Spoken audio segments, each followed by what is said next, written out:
and welcome to the Forest of Memories. I'm Zaruk Windcaller, Guardian, High Remembrancer, Arbiter, Reminiscing Bard of Twilight, Storyteller, and currently leader of the Prussian army. Hope you're all doing well today. Sorry about the late start. I was playing Helldivers 2 with Salazia and Swasby, so we got a little held up there. But yes, welcome back. We're going to pick up right where we left off with Master of Command. I've also been warned that the game gets, well, as one person put it, they're like, hey, you're playing as the Prussians. Good luck. So, I believe, yes, we've just started day 2, or, sorry, Act 2. And we were told basically that, hey, winter is coming. You best be ready for that. And if we're going to be, let's do a quick recap of what we've got. Yeah, we basically have heavy infantry, no cannons yet because we were looking for foreign cannons. Because our cannon guys kind of suck. So, yeah. So far, so good. We got plenty of stuff to sell and equip, too. But for now, we need to start gathering up resources because, well, yeah, it's going to get cold. So, dismantle 5 slums, raid 3 settlements. There's battlefields, too. But, might as well get started, then.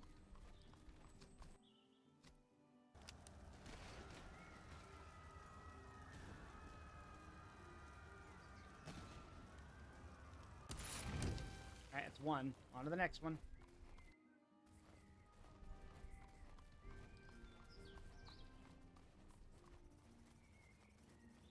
Because here's my thought process behind this. Obviously, you know, we can't just go around burning everything, but at this point, we're kind of like, we're not really in a comfortable spot right now. Hold on. Sir, amongst the thickets east of our field, our scouts have discovered a wounded officer, evidently left behind in our allies' retreat. His uniform and bearing suggest a man of rank. He is conscious, though greatly weakened. If we possess medical stores, he may yet be restored to strength without delay. Alright, let's see. Get the bone saw. And he survived. Nice.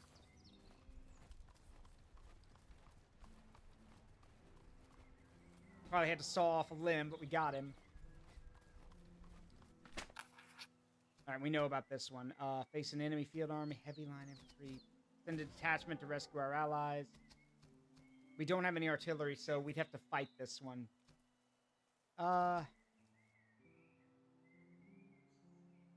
Do we really need more men right now? Probably not, so... Sorry, guys. We are in no... We can't really fight this battle ourselves. Oh, for Pete's sake. Are all... Okay, well, I was about to say, are all these settlements hostile? No, some of them aren't. I saw one that's not, so... Okay, so for a quick recap for those who don't know where we stand right now. 1st Brigade is going to be... 1st Brigade has a lot of recruits in it right now. Mostly Musketeers. Same thing with 2nd Brigade. Mostly Musketeers. And there is some Dragoons and some Cuirassiers here. 3rd Brigade is where all the heavy hitting is done. This has Grenadiers in it. So, including our very first Frederick's Own, which is our elite Grenadier Regiment. So, now... Historically, how it was done was that the Prussians had that each force had at least one heavy infantry brigade, had one regiment of heavy infantry. So basically, or one unit of heavy infantry. So basically, how it should be is it should be 3 units of musketeers and 1 unit of grenadiers. But I prefer the method I've been using where the grenadier are our spear point, where basically we put them somewhere on the line and we smash them into the enemy. Because, I mean, the last time we did that at the big Act 1 finale, we did pretty good with them, so... Let's see. We do need... There's another spot we can fill here, but I think we're all right for right now. At some point, we are going to have to get a new brigade and get some cannons. Our cannons suck, but at least we can find... Hopefully recruit some foreign cannons. Let's see. Speaking of... Yeah, we're gonna fight this one. Not that we have much of a choice. Alright, these are French troops. So the French have the best heavy cavalry. But their infantry are very... Well, they also have Swiss units. But yeah, these are French units. French units have very low morale. And and they're hastily trained, but there's a lot of them.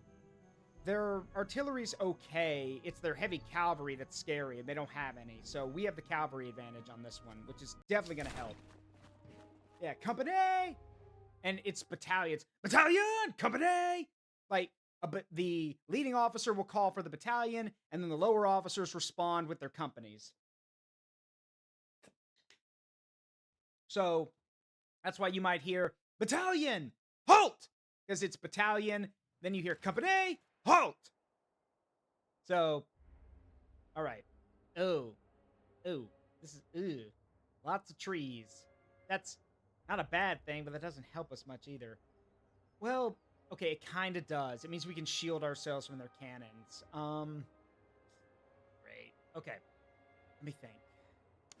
Cuirassiers. One of these units has, yeah. No. One of these units has rifles, has Jaeger rifles. I'm trying to find them. No. These guys all have, melee muskets. Potsdam muskets, yeah. One of these units, though, I thought had rifles. No, I guess not. Maybe I'm thinking of something else. Because, yeah, some Jaeger rifles would be great. Anyway. Our guys are accurate, which is great. But again, most of our power is going to be coming from the Grenadiers, who need to break the lines. So... I definitely don't want to stand out in the open and just let them take pot shots at us with their cannons. What do they have? 3-pounders, another 3-pounder, and then a 6-pounder. Okay, so no howitzers, just field guns. That's actually fine. Field guns are great, but, I mean, they're okay. So here's the thing. Howitzers have shorter range, less ammo, but they do way more damage. Field guns do less damage, but they have more ammo and they have more range. So... And it's not like we can stay out of the range of the field gun. We actually, we have to advance and actually fight the battle. So, The problem is, well, thank you for the care package, Meeps. Actually, they would have to, wait a minute. Actually, on second look, this is actually not a bad position. Because with the trees here and the river is the main thing. With the river, that means that they have two options. If they want to get to us, they either have to cross the bridges, which is not a good idea, because it'll literally be like shooting fish in a barrel, or they have to cross the river. And crossing rivers in this game is exhausting. Like, your guys get so tired. So I think what we're going to do is our main force will basically have to hold here in the woods and hold the river line. We could send the Grenadiers and the cavalry around the right flank. Good idea. Put them in attacking column because we want them to be able to move. Crossing rivers sucks in general. Yes, it does.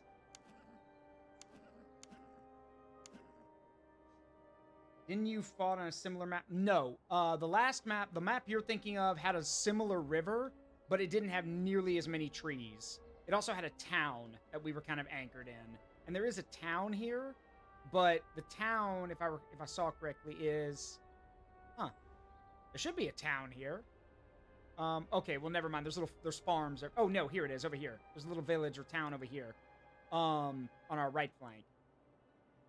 But we're taking the offensive. We're going to be both offensive and defensive on this one. What I'm going to do is, I want them to attack the center. I want to lure them in. And if we do that, then we can have if we do that, then we have the Grenadiers and the cavalry swing around. But if we want them to attack the center, I have to give them a reason to. So, what we're going to do is I want Frederick out of the line of fire, first of all. And they have no cavalry, which gives us a big advantage. That means we don't have to guard our flanks as much. What we're going to do is I'm going to send 2 units to guard this bridge over here in case they try to cross, because I'm pretty sure they have some units. Yeah, they do. They have some units on that side of the river. Everyone else is going to be here in the woods just guarding the center.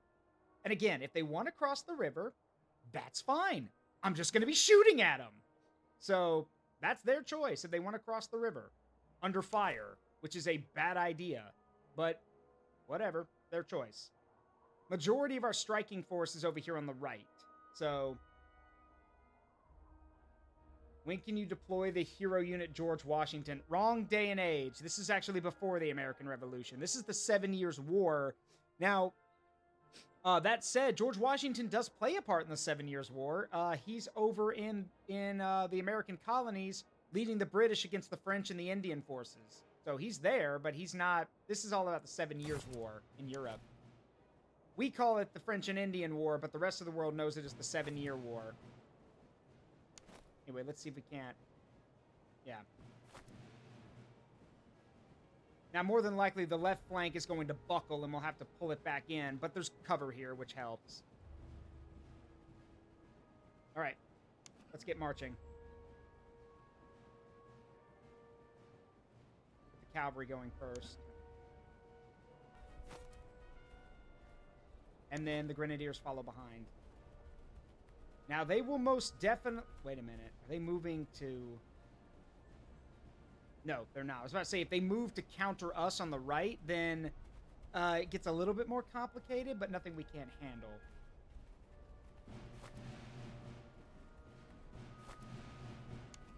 Let's stay in the trees, though, just in case they wheel the cannons into place. No, not a cooking pot trap. No, we don't have a double envelopment. Not yet. We don't have the manpower for a double envelopment. We will get one at some point, but not right now.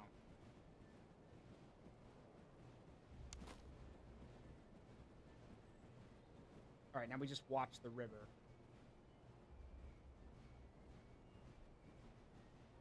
Now, part of me wants to grab that hill, but there's no cover there, which means our men would get shot to pieces. If they want that hill, they can take it, but they still have to cross the river to fight us, so...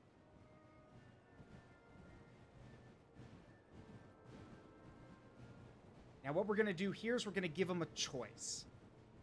They can either... Here's their options. They can either fight the Grenadiers, which I'm going to march, like, right here. They can fight the Grenadiers, or they can fight the cavalry. Because I'm going to send the cavalry off to the far flank. So now I've given the enemy a choice. If they fight the Grenadiers, then the cavalry can get around them. If they turn to fight the cavalry, then the Grenadiers can charge. So I'll let them choose. Either way, I win, so...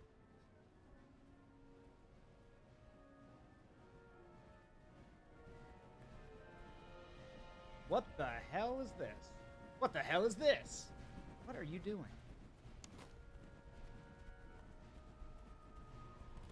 I have no idea what they're doing. Well, okay.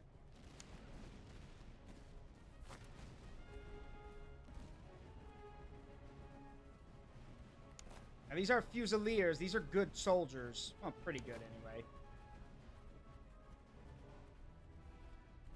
Grenades.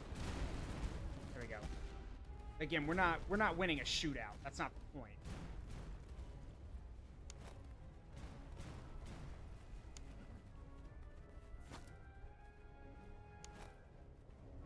March.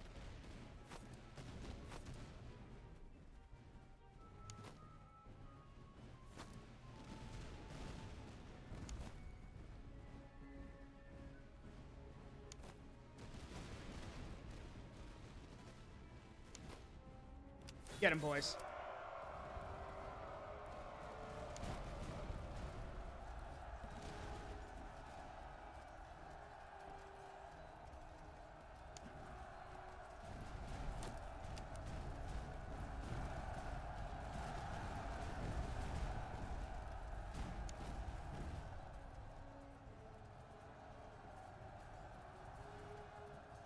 All right, they're running.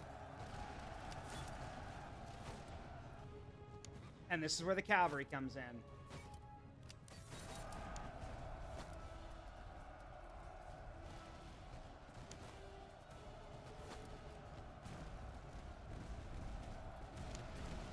All right, let him go.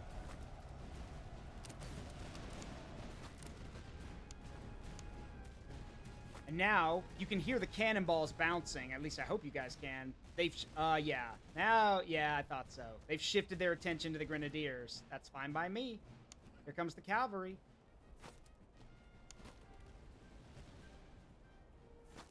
Now remember, we have to close the line with the grenadiers to be effective.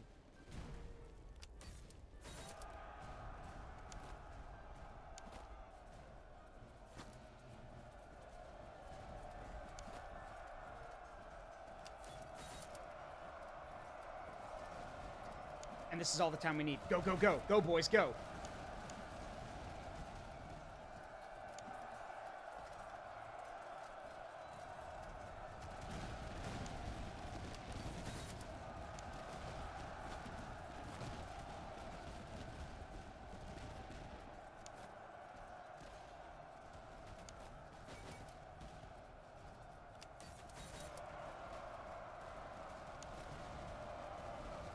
And the cavalry break, and the cannons break.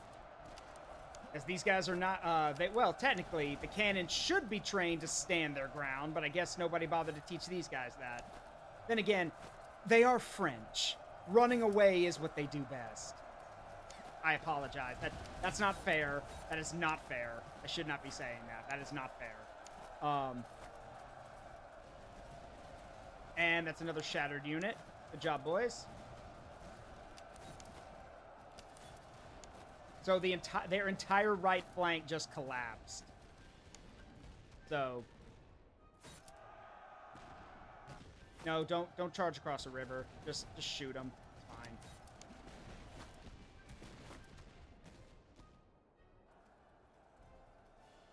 Yeah. Yes, this is pre-Napoleonic France. Correct, it is. Yeah, the entire right flank just collapsed. So now... Oh, by the way, see how tired these guys are? Because they're literally standing in a river and fighting a battle. They must be suffering right now. Oh, well.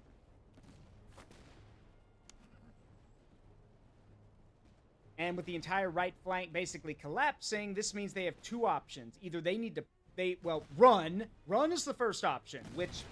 they will not get very far, so running is out of the question. The other option is to push through the center or the left, which they cannot do because they don't, well, they're having a shootout rather than trying to push through the line. So, yeah, it's over for these guys.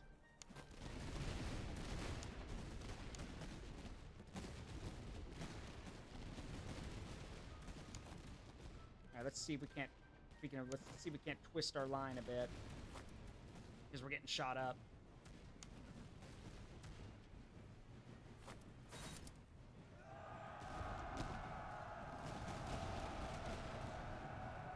Oh, hell no. You guys are screwed.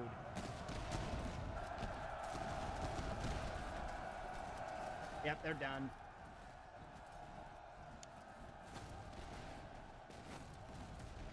Yep, there they go.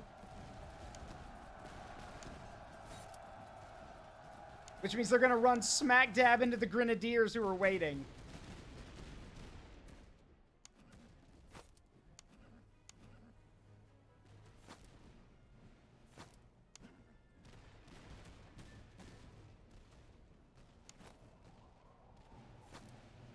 Oh, they're actually reacting to the cavalry. That's cute. It won't do you any good, though.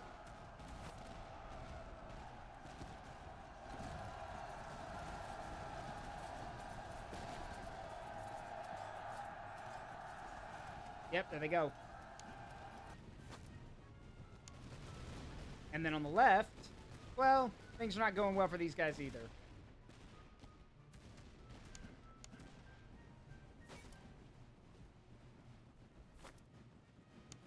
Yeah, just move out of the way.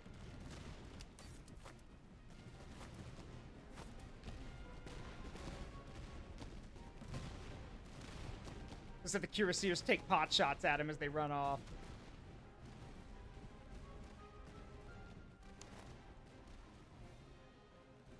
Wait a minute. Those guys might come back. Hang on.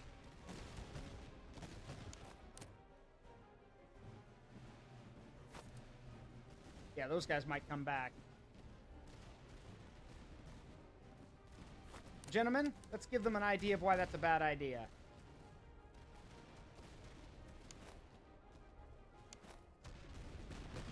Yeah, just set up here. If they come back, shoot them again.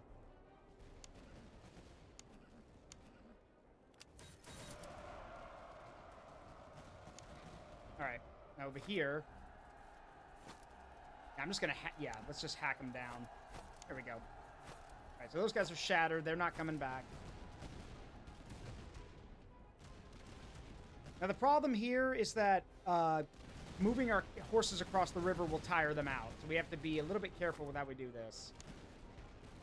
That said, these guys are, both of these units are exhausted because they're, well, they're trying to outfight us. So, oh yeah, someone's getting a promotion, absolutely. Probably both cavalry commanders are getting promotions, and the grenadiers.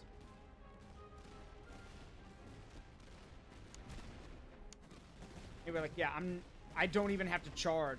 The dragoons can just stay here and take pot shots at them because they're literally out of cover and exhausted. And we're shooting into their flank, so look at that. See? Look at that number go down.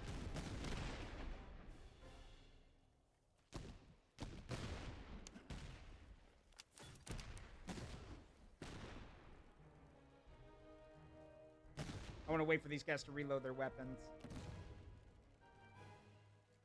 Same thing. Watch these. Watch this number. Yep. There they go. So those guys are running away. Now, at this point, if I was one of these two units and I just saw, you know, cavalry surrounding us, I'd probably start running too. But hey.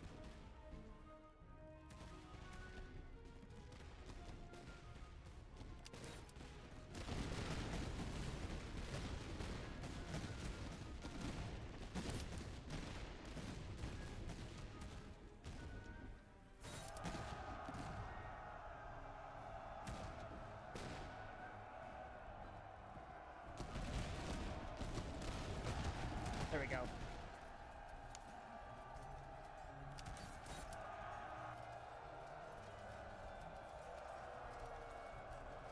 Now we do want to shatter this unit, or both of them actually. Now granted, the problem with shattering a unit is that they take most of their losses on the charge. So then after that, you're relying on your men to just hack into them, basically. Which yep, they're running. Yep, they're running too. Had nobody left, so they were like, yeah, no, we're not fighting this out. Let's run.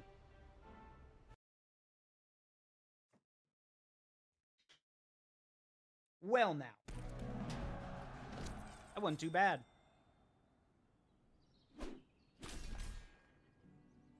All right, so our losses were not too bad, but our first grenadier unit did take some losses. So let's see. Provisions. No, I want the ammunition and the money. We'll get more recruits because remember our ability. The sub-faction we're playing as gets recruits just by going from town to town, so we can get more men, which we do need. So. Anyway, 2nd Brigade. I mean, these are all kind of awful. But I think I was going to make you the artillery commander at some point, so... That's fine. Yeah, for now, he's just an infantry commander, but once we get some artillery, he'll be, we'll be changing him for an artillery commander. Okay, we also have plenty of stuff to sell right now. But for now, oh yeah, I forgot. My plan was to turn one of these musketeer units. We need to get some, they're not here, but there are, marksmen. There is a way to get marksman infantry. And we need marksman infantry. So we can give these, rifles to somebody. Okay, into the town. Alright, we got some recruits. Not enough to fully stock everything, but hey, recruits are recruits. Yeah, ammunition supply. That's fine. I don't need ammunition.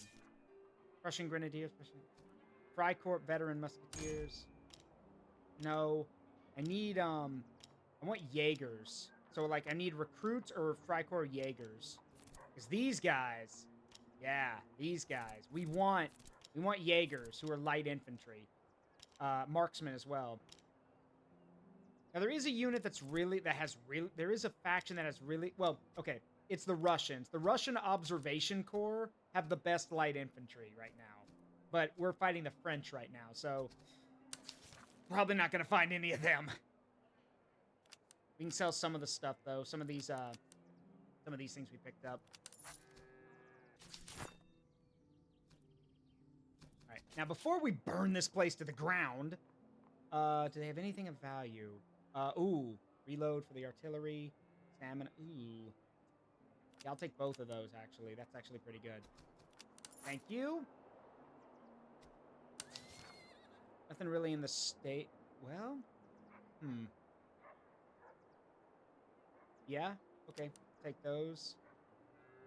And those really good horses. Thank you. The barracks had nothing to offer in the town square. Not really. So, well, you guys know what that means. Burn it.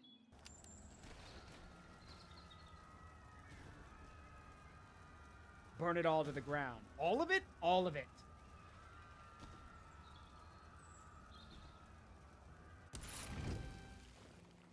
Sure, Hornet. It'd be really good if there was like a YouTube video that I could watch. So I could see how it was done. The only British marching song I know is from Sharp, which, so, okay, the show Sharp featuring Sean Bean is not, I mean, it's, for what it is, it's okay. But the songs they use in it were written for the show. They are not, there is a song called Over the Hills and Far Away, but the version that's actually historical and then the version they use for the show are very different. I like the show version better. Is 40 shillings on the drum for those who volunteered to come to risk and fight the foe today, over the hills and far away, o'er the hills and o'er the main, through Flanders, Portugal, and Spain. King George commands and we obey, over the hills and far away. Just a very good song. And it also has freaking electric guitars in it, which just, I don't know, it's just really good. Okay, Hornet, just send it to me in a DM or send it over the Discord. That works. Let's see. What is our weaponry like?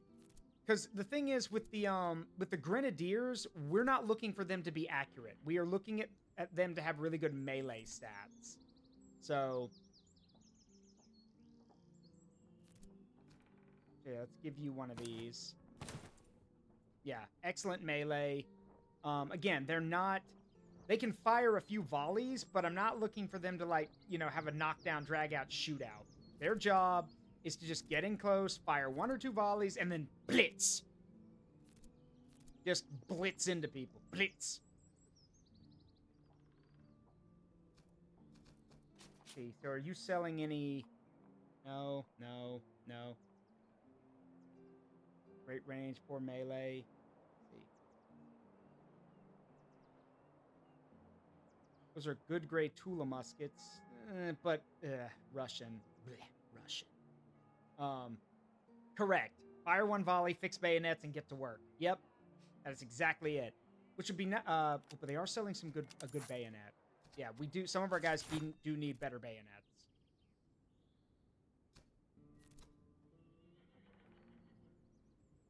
There are bayonets that are really good at charging, but this will do. We also need to find stuff that can boost our Grenadiers, like charge and all kinds of other stuff. Their morale, too. High morale. So for those who don't know, in this game, high morale, yeah, like it says here, when you get between 75 and 100 morale, your unit gets combat bonuses, because they're just they have such high morale, they want to fight. So, with that in mind, it's a good idea for us to, try and, you know, find some good morale-boosting equipment and some good melee equipment for them.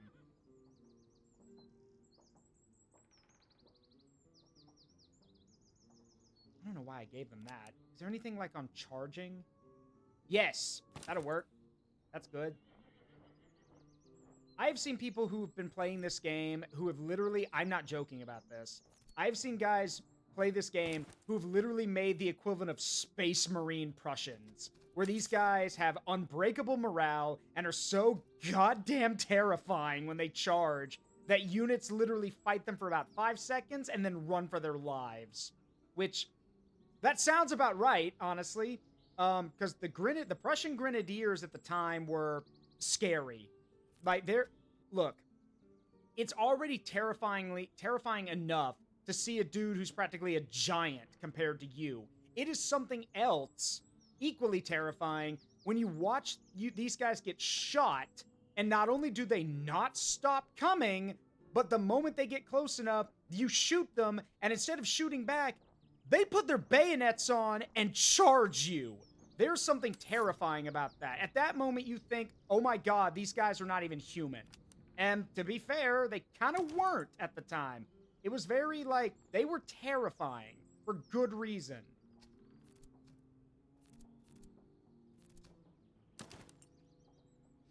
Alright, gotta make sure they got good morale. Accuracy and reload don't really matter for Grenadiers. Again, they can shoot it out if you want them to, but that's not what they're for. Their job is to blitz, like I said. Run dudes over. Yeah, something that big should not move that fast. And yes, Tula muskets. Andrea, I'll show you. That would be one of these. Primary weapon of the Russian army. Great melee, piss poor accuracy. It's actually got the worst accuracy in the game, believe it or not. Pig of War level of being terrified. I mean, you mean Dog of... Well, I've never heard Pig of War. I've heard Dogs of War. Well, here's the thing. Remember, for those who don't know, Grenadiers were the biggest, the strongest, and most physically imposing guys in every military. The Prussians did it first, but everyone else followed suit. So at the time, remember, this is 1760, 1756, 17 something or other. Like 1750s, 1760s. Being 6 feet tall back then would have been terrifying. Remember, George Washington, for those who don't know their American history, George Washington was a monster. Like, he was like 6'3", I think. Like, he was huge for the time. He was a giant of a man. So imagine some guys who are 6 foot plus, hundreds of them, marching towards you, music playing, banners waving. They march, they don't shout, they don't yell, they don't do anything. They just march towards you. You can shoot at them all you want. They don't stop. And then once they're within the whites, they can see the whites of your eyes, they lower their muskets and rush you, screaming like animals. And when they get into melee with you, if they do, most people ran the fuck away. If they did, they were going to kill you. Because these men were monsters. Like, let me put it this way. We have numerous reports and writings during the Napoleonic Wars about men on both sides, British, Prussian, British, French, it doesn't matter. Mostly the French ones, honestly. These men, some of these French guys were monstrously big, like 6 foot, 6'1", 6'2", and they would rush into battle with fucking axes. Like, they'd have their muskets, but they just put their muskets on their back and grab wood-cutting axes, hatchets, axes, and they would run at people. I'm sorry, that sounds terrifying. Remember, you get one shot with your musket, and if you miss it, you're not stopping that guy. And he's gonna charge you down and split your head open with that axe. Like, these guys, remember, they're terrifying. And as they should be. Like, it's, again, fear and shock are part of the military.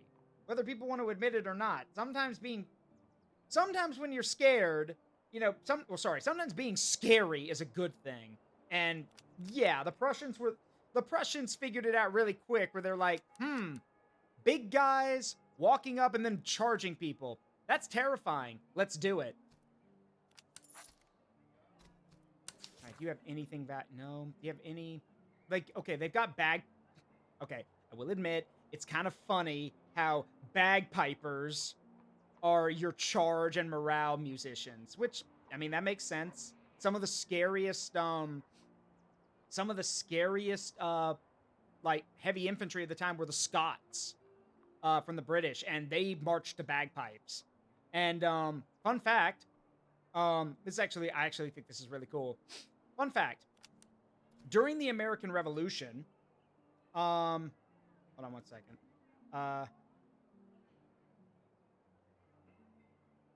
So here's the thing. During the American Revolution, it was actually very rare that any American any American forces ever locked horns in melee with their British counterparts. They did it most of the time. If the British ever charged the American forces, they ran for their lives. Sorry, the colonial forces, they ran for their lives because they were not trained for that. The only time they did it was during, I believe, I'm trying to think. It was during Nathaniel Greene's summer campaign where he fought General Cornwallis down in the South, like in the Carolinas. It was actually a American Continental unit that charged and locked in with a Scot unit and like actually fought them in melee and nearly broke them. Well, actually, I should say they did break them. An American unit, yes, a colonial American unit charged a Scottish group and broke them. But the reason it's the only exception is because, and the reason no one talks about it, is because when the Scots started breaking, General Cornwallis ordered his artillery to fire canister shot into the melee. Yes, you heard me correctly. He ordered his cannons to fire canister shot into the melee where his men and the American colonials were fighting each other. And the results were as bad as you think. It broke up the fighting, but it also, well, as you can imagine, caused catastrophic losses. Well, okay, so the reason it happened, the reason they did it is because back in those days, if a Scottish unit broke, usually the whole army would break. Because the Scots, it's just like how the French had the Old Guard, like that elite French unit. If they break, just like, same thing with the Scots, if they break, the whole army could break. Because, I mean, if the Scots were defeated, it's the same mindset of if they were defeated, good God, what's going to happen to us? What hope do we have? So, fear spreads quick. So, no, Cornwallis, it was the smart move. It was smart, but it wasn't like, it didn't make him, like, his soldiers didn't appreciate it. But it was the smart thing to do. Because it did stop everything from happening. It was a calculated risk. And it was, the right risk to take. It's just, it killed a lot of people. Yes, Foxboy's right. Our elite troops are breaking and running. Well, we're fucked.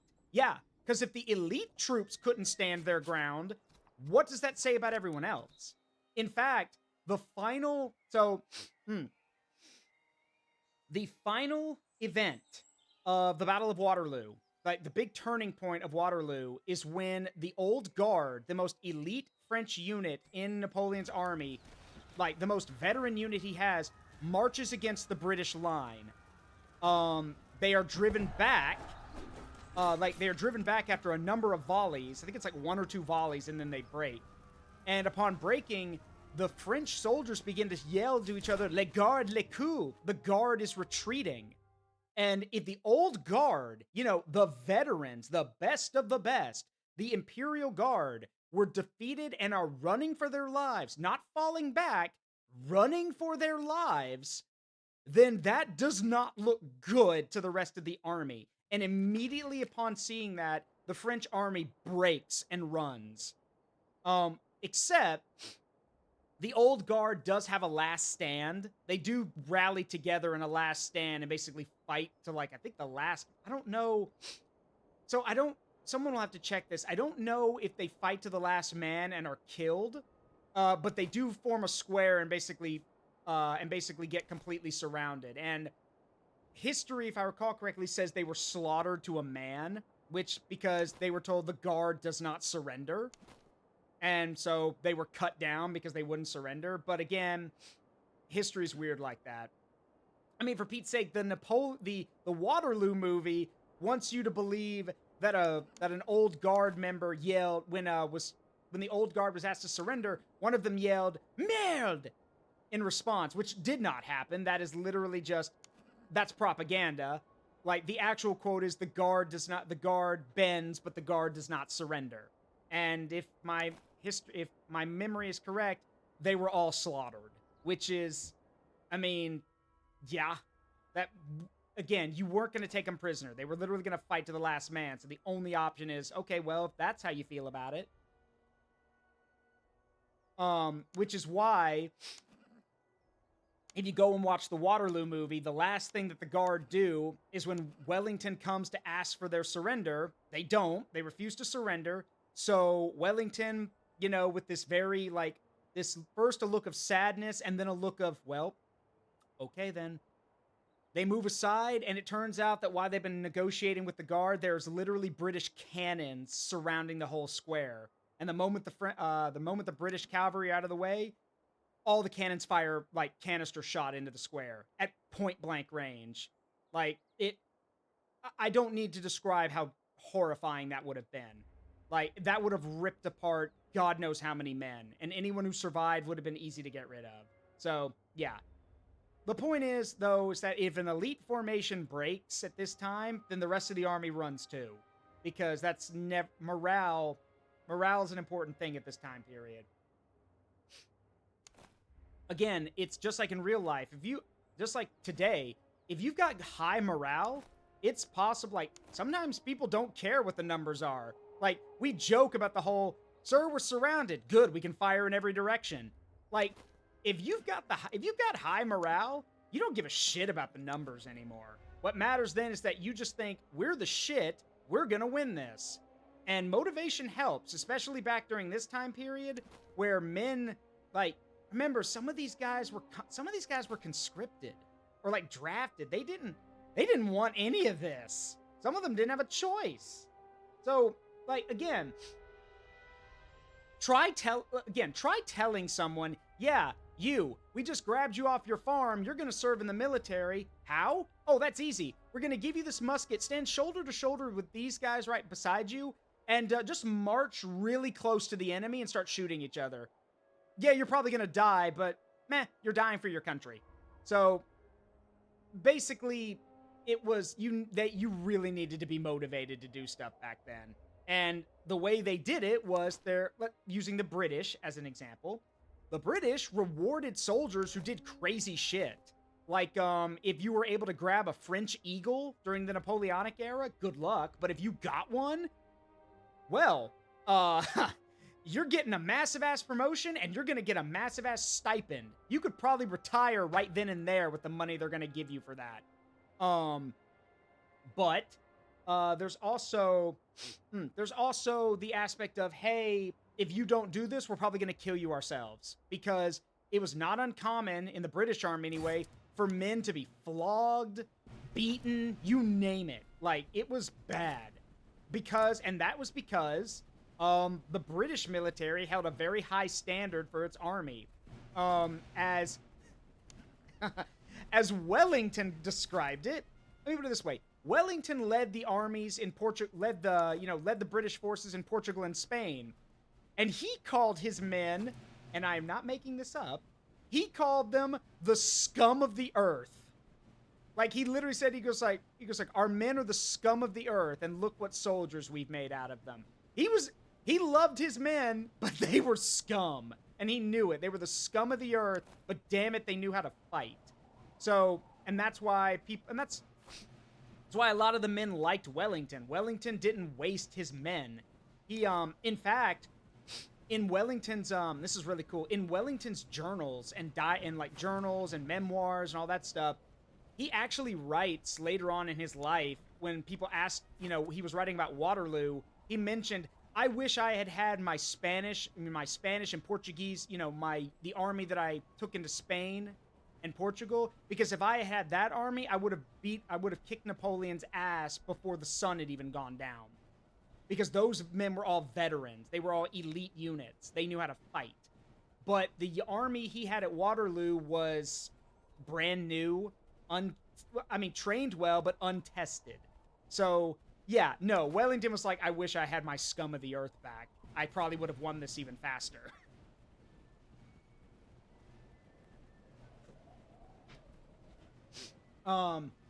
Yeah, the examples of cowardice. So, look, cowardice was punished in a variety of ways back then. Let me put it this way. You've probably seen in the loading art of this game, you've probably seen, like, the British soldier marching with a halberd. Like, he doesn't have a gun, he's got a halberd. Yeah, that's a sergeant. The sergeants would march in formation with their units, and if a dude died, and you didn't, like, the dude in front of you died and you didn't get in formation, he would walk up behind you, turn that halberd horizontal, and, like, shove you in the back with it, being like, move, get in line. Like, it was meant to keep the line straight. So, like, they would line everything up. And if you, like, you know, if you broke ranks, which you really shouldn't do, if you broke ranks and ran without permission, ooh, baby, you better hope that sergeant's not standing there, because, if he is, well, how would you like to get disemboweled by a halberd? Yeah, no, it was bad. Unless you were given explicit permission to retreat, you better not be running. Fun fact, that's why a lot of guys didn't like sergeants back then. Yeah, when there's something scary in front of you, in front of your man, put something scarier behind him. Yep. And those sergeants, man, they were, back then, again, I'm speaking for the British Army, those sergeants, man, they were the workhorses of their units. Because the sergeants, remember, they were in charge of discipline and commanding men, but they were not officers. So because of that, these guys were terrifying. Like, the soldiers were actively scared of them, but they weren't officers either. That's the thing, they were not officers. So they weren't gentlemen. But they were still paid, I mean, they weren't paid that well, but they were paid better than your enlisted man. And besides, being a sergeant meant look, at the end of the day, being a sergeant meant you got to boss people around. So, let's be real, a lot of people work the jobs that they don't like, or even the ones they're not, you know, even whether they like it or not, they work the job so they can eventually get the opportunity to boss people around. That's what the sergeants were. They bossed people around.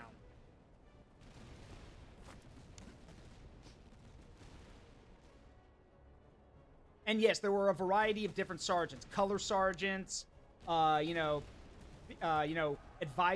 Oh, what's that? Oh. These guys are charging. Countercharge. Those are grenadiers. They're probably going to break. Well, maybe. Yeah, they're going to break. That was stupid of them to do that. Yep. And they break. They were not, that was ill-advised. They charged into a waiting gun line. Anyway. This is why you wait for them to, wait for your enemy to fire a volley, and then you charge them.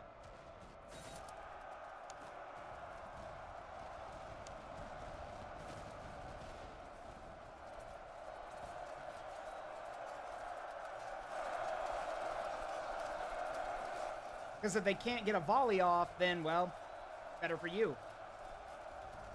Alright, retreating. Good. Returning the flank. As expected. Form up.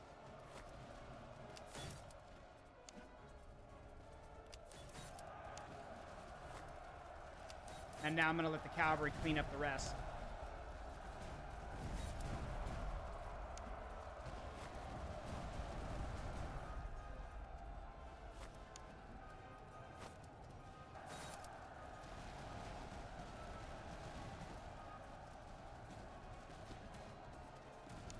Now here comes the tough part, because now we have to cross open ground with cannons shooting at us. This is, to quote General Jack Granger from Command & Conquer 3, this mission is ill-advised. But if you're going to take it on, give it your best. Because this is incredibly stupid, but it's the only option we've got. Well, actually, it's how things would have been done anyway. We have to march at the cannons while they're shooting at us. This isn't, like, to us, we think, what the hell is this? This is stupid. It is. But it was the only way to get close back then. So, But it's okay, because my cavalry are also going to help out. And, yep, they're panicking. They're moving the guns. They're actually panicking. So...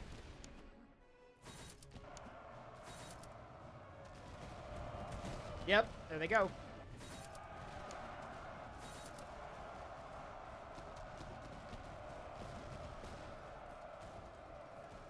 And just like that, the artillery is out of the picture.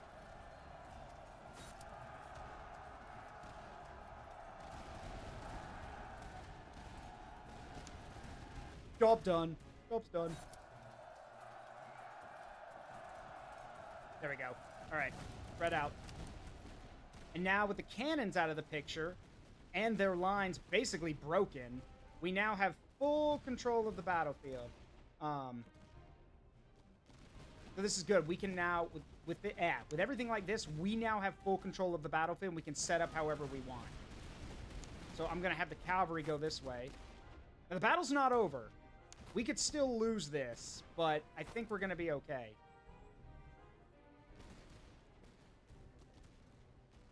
Now, see, if they had their own cavalry, they probably could have stopped that maneuver, but they didn't.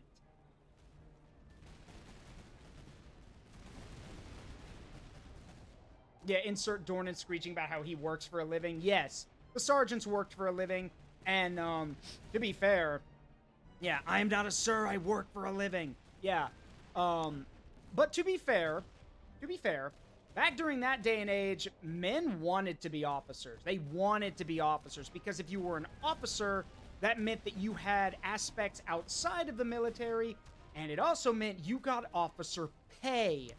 And, well, officer pay was really damn good. Like, it was really good for what it was. Like, officer pay was amazing.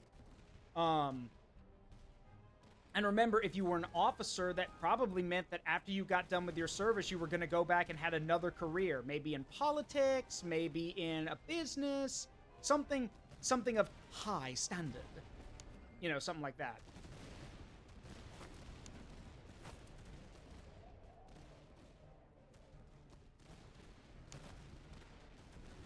All right, that breaks that line.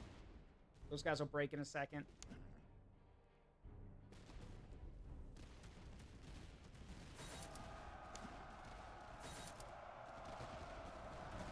Too little, too late.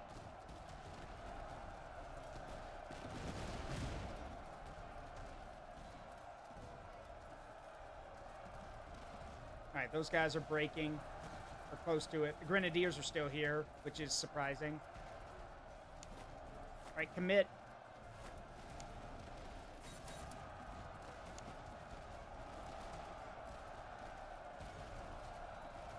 There they go. Now the Grenadiers are breaking. At least, well, their Grenadiers are breaking.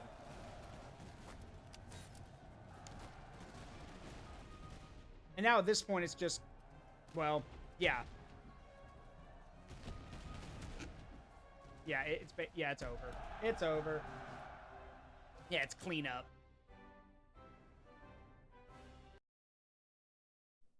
Yes, and that's correct.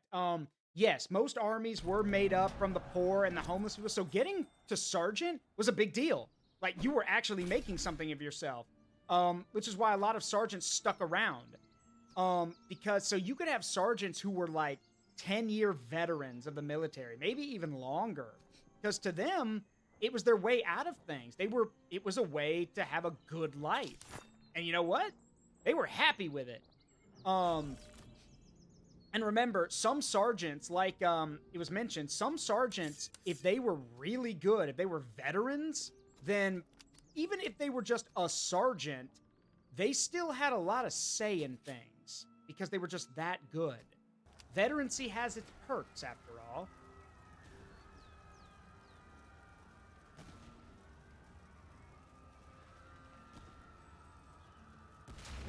Got him. Some Fusiliers.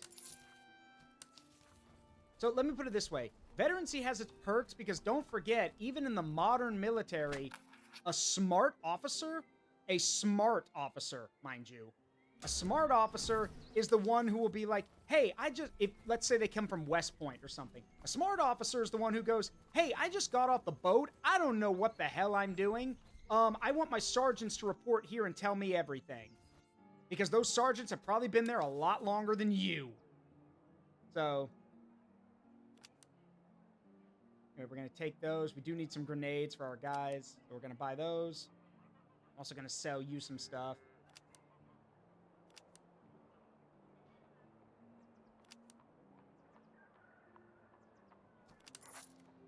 There we go. Also, we have an ad that's about to start. So I'm going to switch us over to our BRB screen. I also have to make a phone call, too. So I'm going to switch us over to our BRB screen, and I will be back after the ad's over. For those who are new here, you probably, or newish, maybe you haven't seen it yet. Behold, the new BRB screen. I will be back.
I apologize, everyone.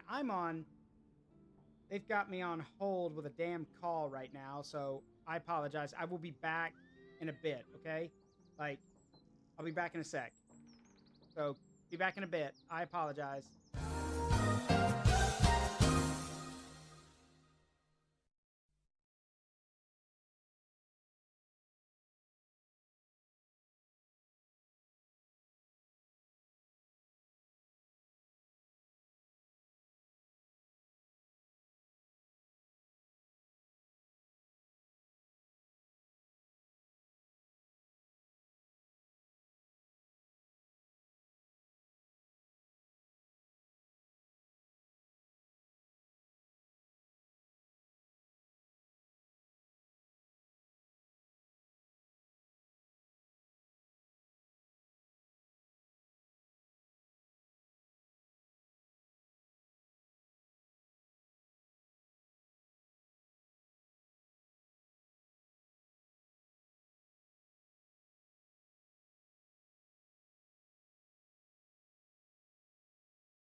Oh my fucking God. You guys want to know? Okay. You guys want to know why so many people hate medical providers or bullshit like that? Okay.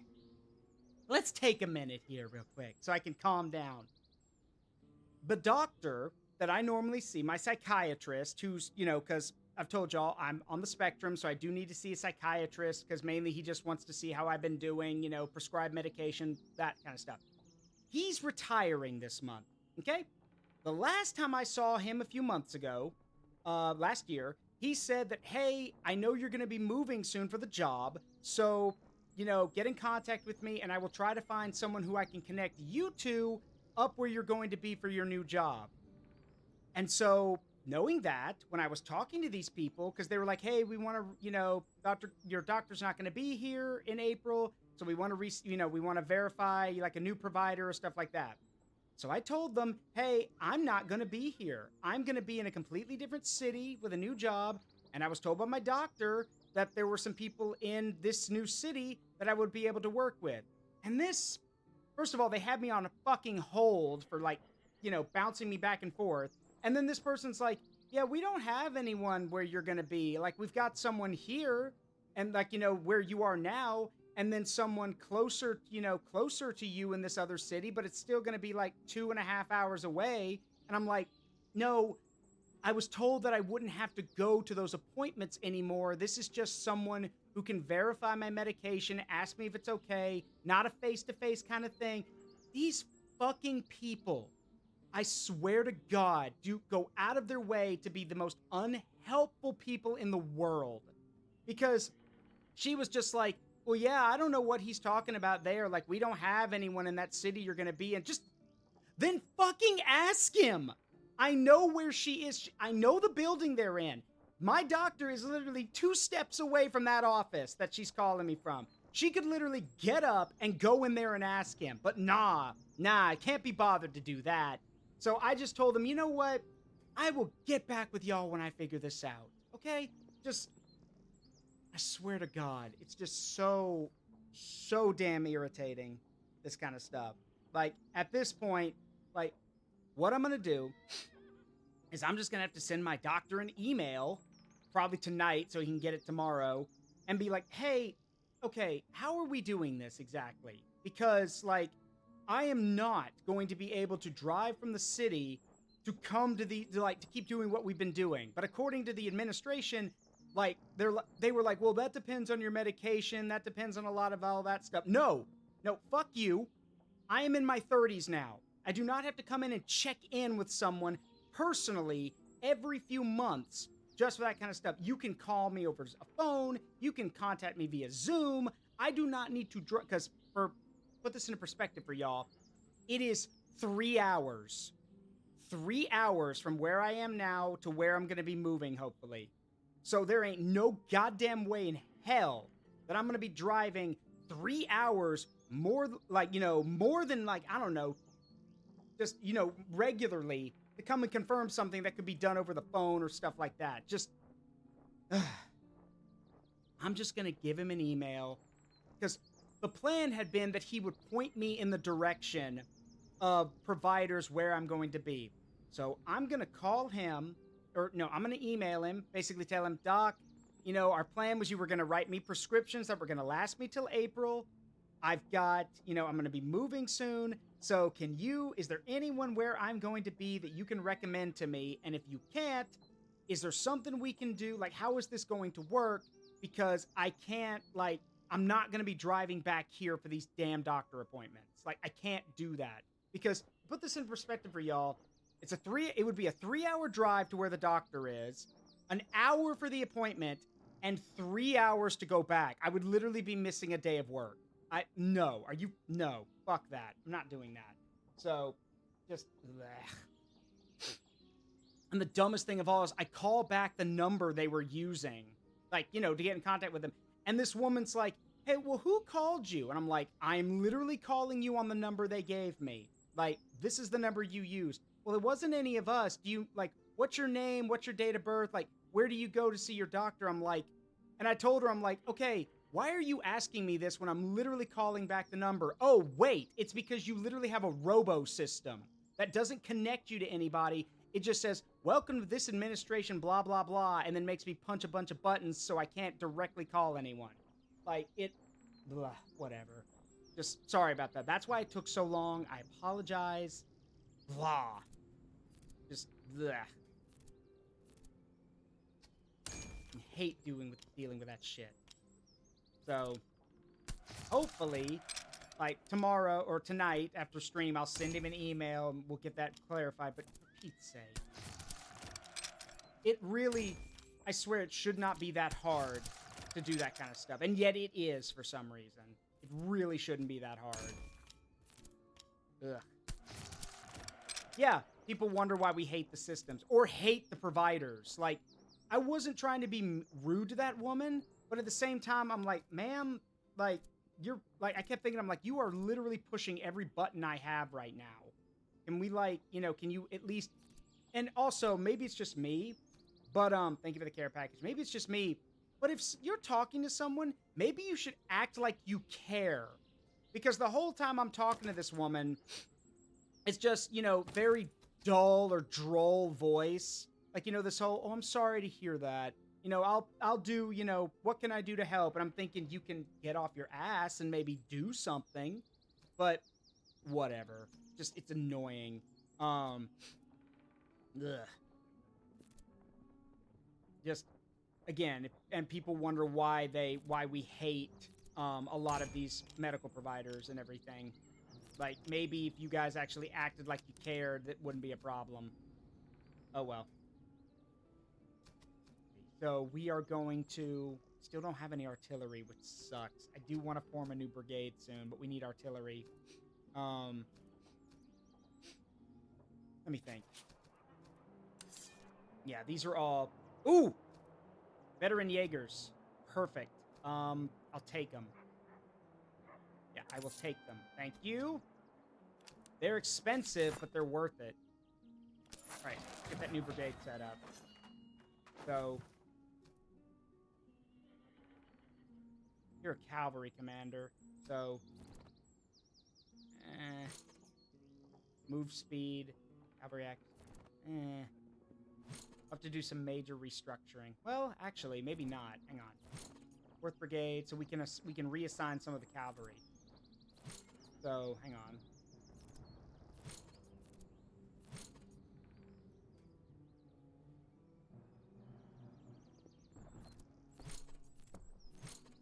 Yeah, let's reassign it. Let's reassign it like that.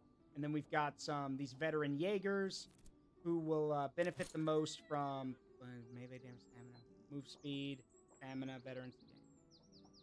Now, you guys will be more benefit over here. Wait, does it actually... Yeah, it does change. Okay, so you guys are... I'm giving you Jaeger rifles. You don't need bayonets because you're light infantry. Like, accuracy is the name of the game here.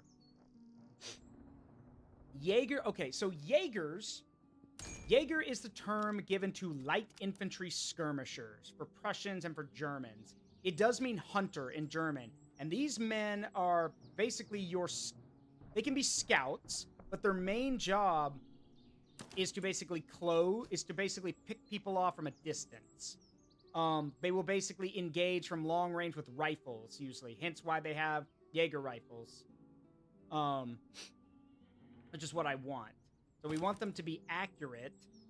Like, that's the main thing. I don't care how long it takes them to reload their weapons if they're accurate. So I need to give them stuff that boosts their accuracy.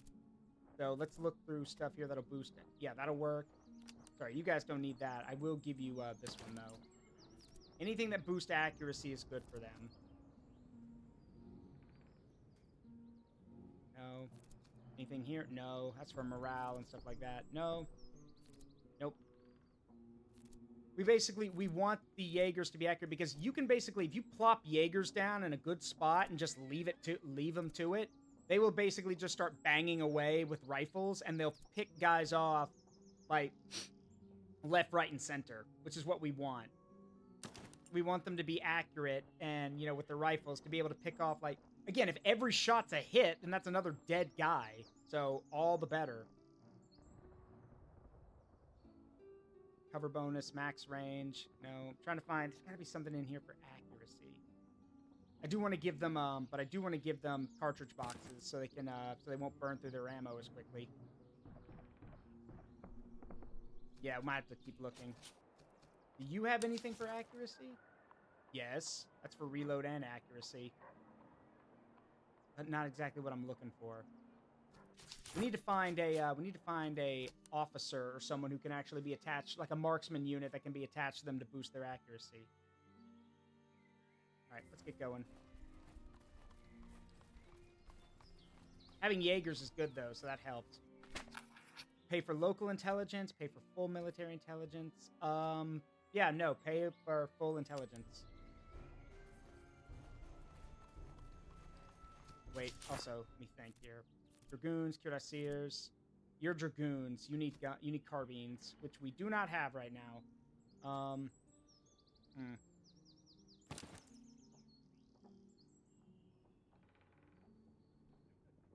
Yeah, these guys are going to need carbines. They have swords, but they need carbines to be able to fight, to actually have a ranged option. So next place we... Ooh, there's a city. We can go there. Correct. Deserter high... no, we'll re-enlist some of them. That's a patrol army right there. Oh, they want to fight.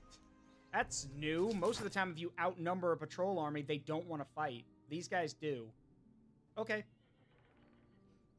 Yeah, I think we're pretty much good to go. I do want to get these guys' morale up, too. Because if they have high morale, then they'll be more accurate as well. I have anything that boosts... I have anything in here that'll boost their morale. Stamina. No, I need morale.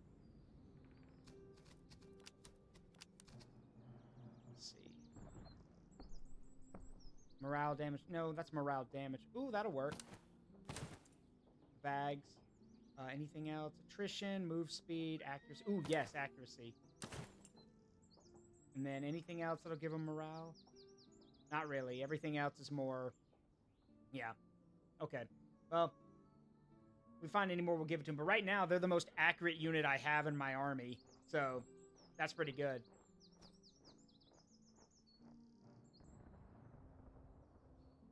Yeah. Basically, with this setup, they'll actually be able to do... There is a veterancy gain thing, but that drops their morale, and I don't want to do that.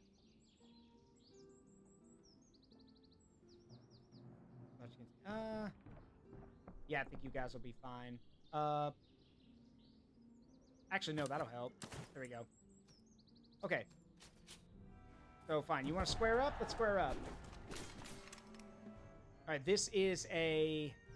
Bronze. Oh, okay, these are Austrians. Yeah, it's an Austrian force. French. The French gendarme? They brought the gendarme. Okay. Austrian grenadiers, fusiliers, veteran. Okay, lots of light infantry, fusiliers. French provincial cavalry, French hussars, and then the French gendarmerie. Okay, that's scary. That's the French heavy cavalry. We need to kill them. Same thing with the hussars. We need to kill them. I'm not worried about the light cav, but the hussars and the gendarmerie, we need to kill them. Because remember, the French have the best cavalry.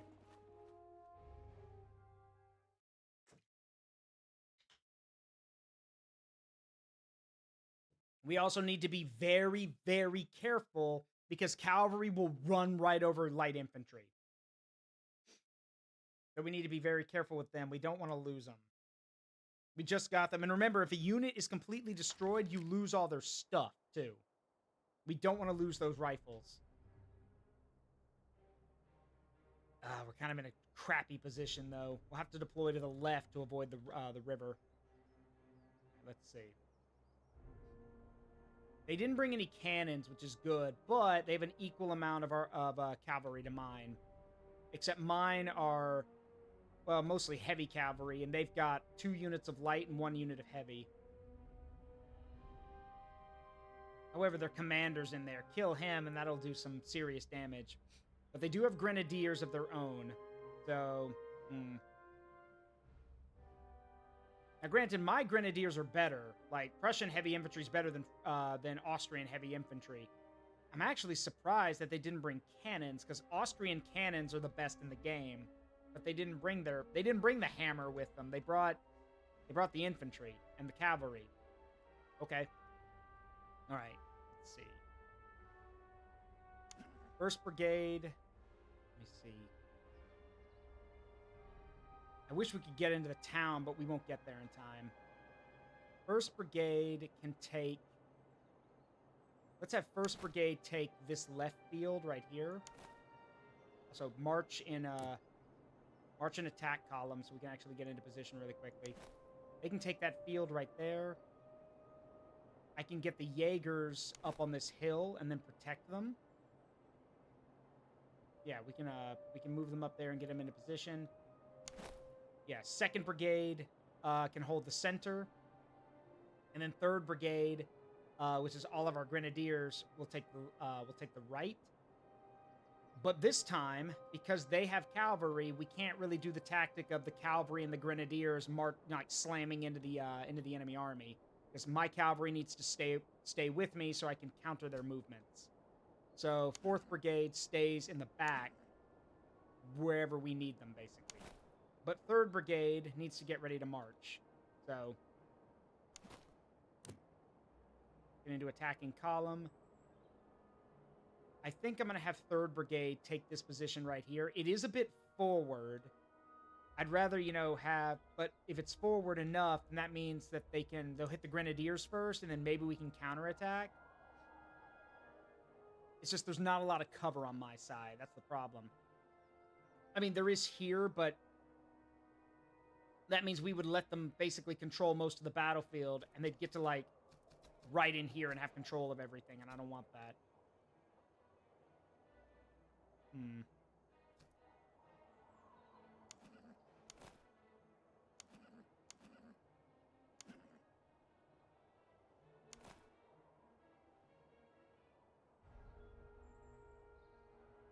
Yeah, let's see what we can do.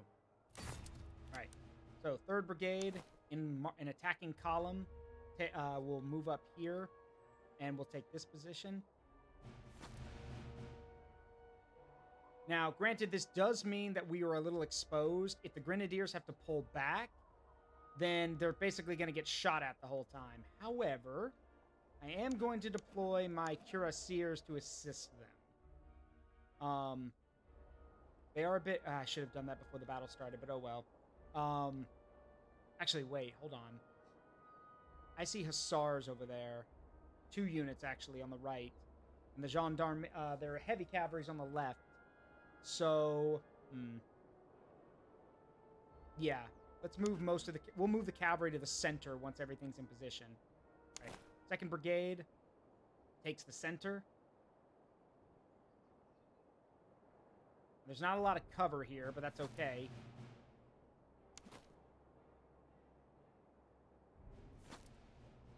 I know what we can do. We can reinforce the Grenadiers by moving some of our guys to these positions. There we go. Now, the reason I'm doing that is because if that's our move, then the entire left side, like 1st Brigade and one part of 2nd, can hold the left. And if they don't press their advantage, because they do have an advantage here, if they don't press it, we can take advantage of it. So, 1st Brigade into attacking column. Let's move to secure this position. And then 1st part of 2nd Brigade. So 1st Regiment of 2nd Brigade moves to take the woods, basically. Now, that does leave a huge gap in the line, but I'm okay with that. We will actually move the Jaeger Corps to the woods here. Now, that does expose them, but that's what the cavalry's for. If they do get charged, then the cavalry can rush in and save them.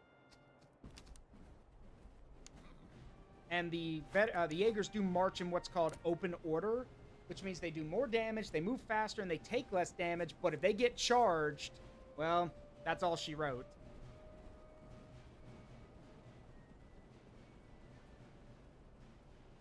And we need to protect them.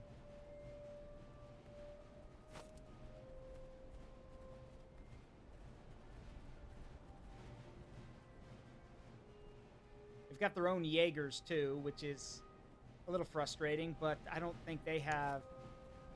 They don't. They have muskets, which are good in melee, but they have bad range. Meanwhile, our guys have rifles, which make them way better for this. Well, okay, I guess. These guys technically have better accuracy because they've got a really good excellent marksman feature in their staff, but again, we'll see.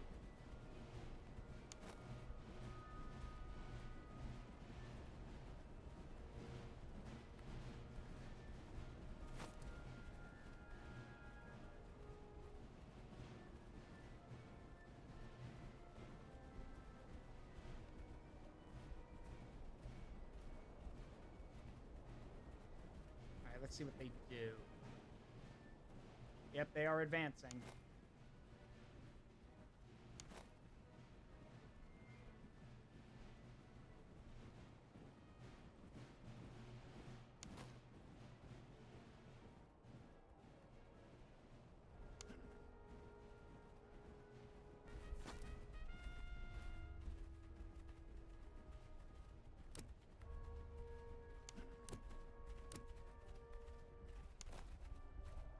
Wait. Let him get closer.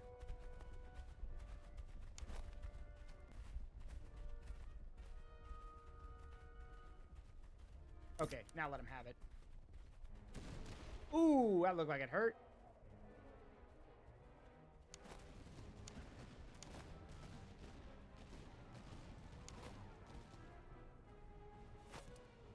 Alright, let's move up our own infantry to assist.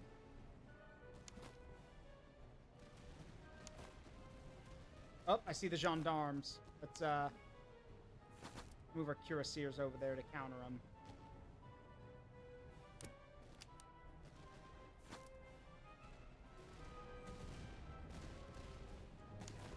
Yeah, the Jaegers are fighting an entire, like, multiple units shooting at them. Okay, I see them.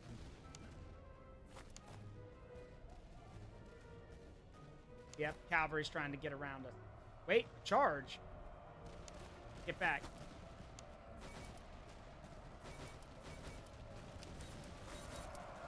Save those guys. There we go.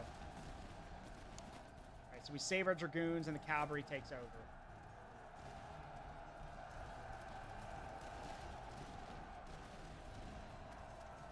We gotta be careful. There's a lot of grenadiers in here, and grenadiers can launch random charges when you least expect it.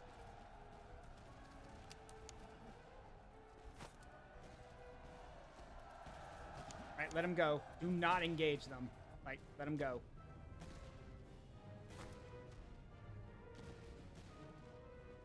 There's their cavalry over there.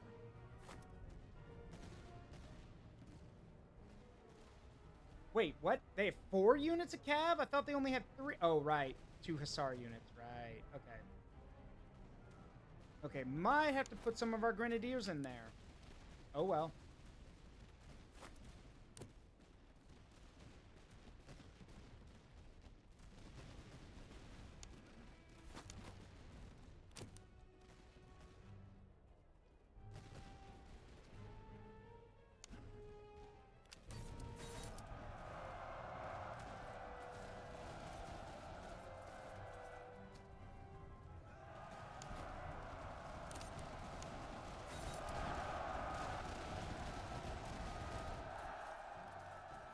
Alright, I see one of their yeah, their cav, that heavy cav's breaking. Over here, same thing. The hussars are breaking, as expected, because the hussars fucking suck.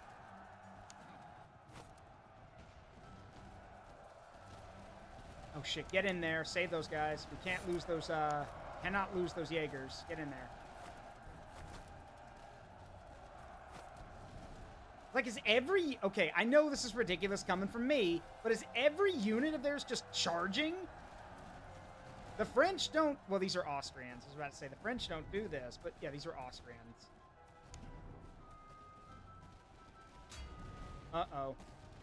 What was that? Oh, there goes my cav. Not good.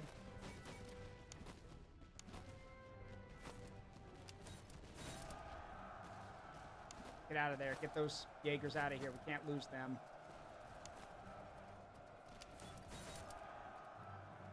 And they just broke... Good God, these... Oh, well, they're grenadiers. Duh. Yeah, these Austrian grenadiers are no joke. I'm having to launch countercharges everywhere to block these movements.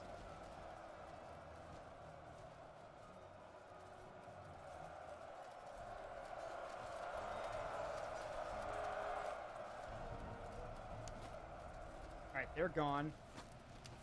Form ranks and shoot them. Don't let them get away.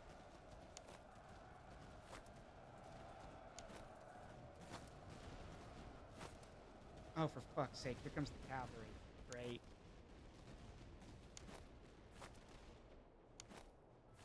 I have to deploy my veteran grenadiers. Great. This is not how I wanted to use them.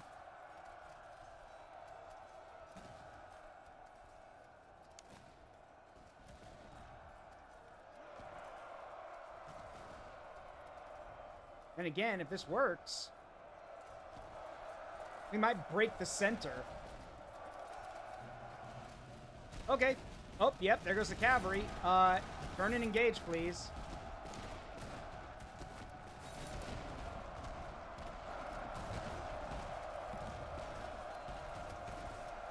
And the Jaegers are breaking. Yep, there they go.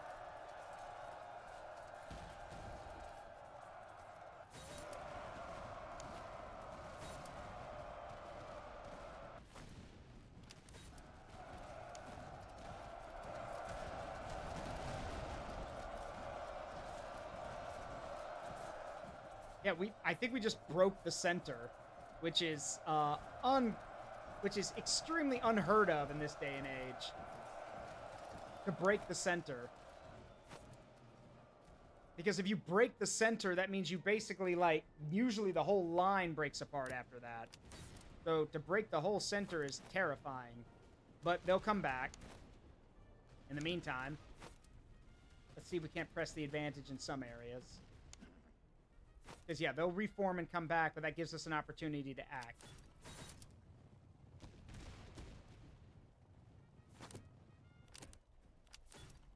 I want the Dragoons to wrap around the flank real quick. And my Cuirassiers, we can deal with those Grenadiers over there. They're about one bad charge away from breaking. Let's go give them the good news. For us, not them.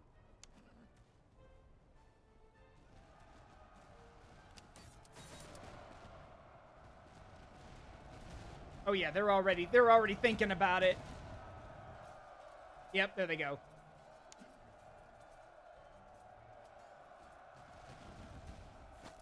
All right, break off. Let them go.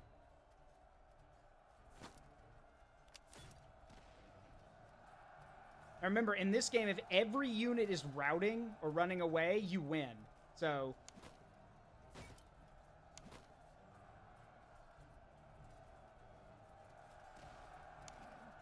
let him go. Let's see if we can't collapse this unit over here.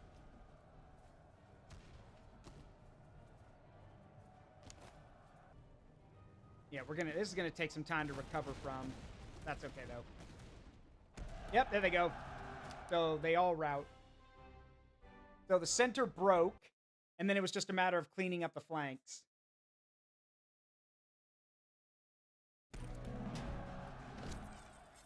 Thanks for the money. But that's not what I want. You're gonna... No. You're gonna replace everyone I lost, because you killed a lot of my men.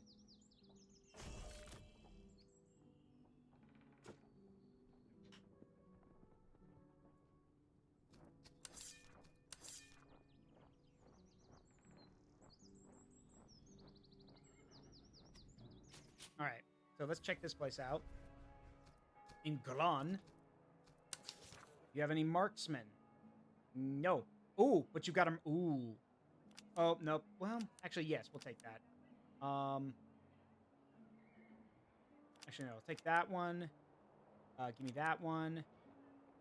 Accuracy cover bonus.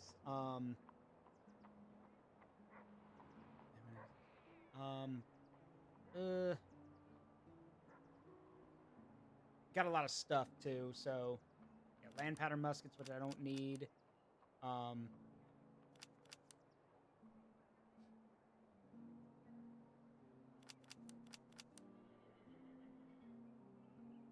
quote a character from Band of Brothers. Somebody get me some goddamn scissors. Because right now, in this case, somebody get me some goddamn cannons. Because got so much stuff to use on them. Quartermaster. Ooh, some ramrods. That'd be great for the Jaegers. I'll take it. Please tell me you have, like... Please tell me you're selling, like, some good quality... You know, you've got some good quality artillerymen. Prussian. Lifeguards? Huh, okay. Yeah, the lifeguard are the elite Prussian infantry, so... Damn it, they're not selling, Ugh.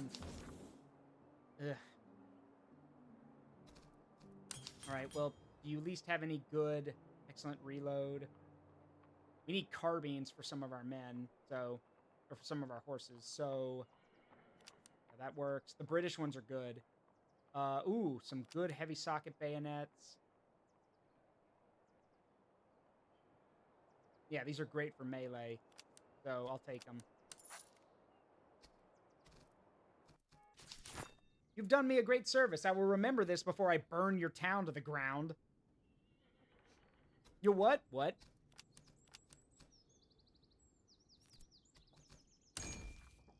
All right. So now, our first unit, our Prussian grenadiers are now veteran grenadiers. So Frederick's Own, which is the first, the first grenadier regiment we ever got, are right here and ready to go. Let's give them some good socket bayonets. I don't have any good, like, melee rifles for you, but that's okay. I can give you some good, I think we have, yeah, some good grenades. Why do you don't need accuracy stuff. You need melee stuff for, like, charge.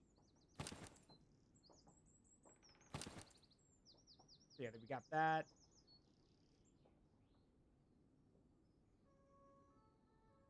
Yeah, they've got some good stuff in here. There we go.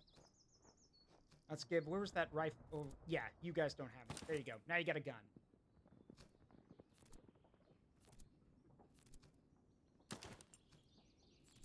Everyone gets a good bayonet.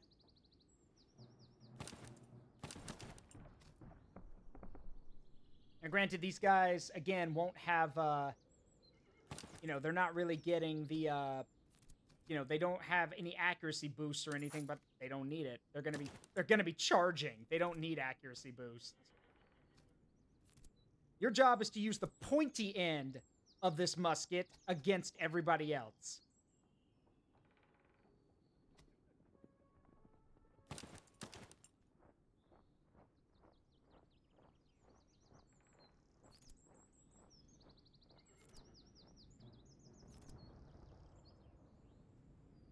Oh, you guys can't equip that, right? Okay,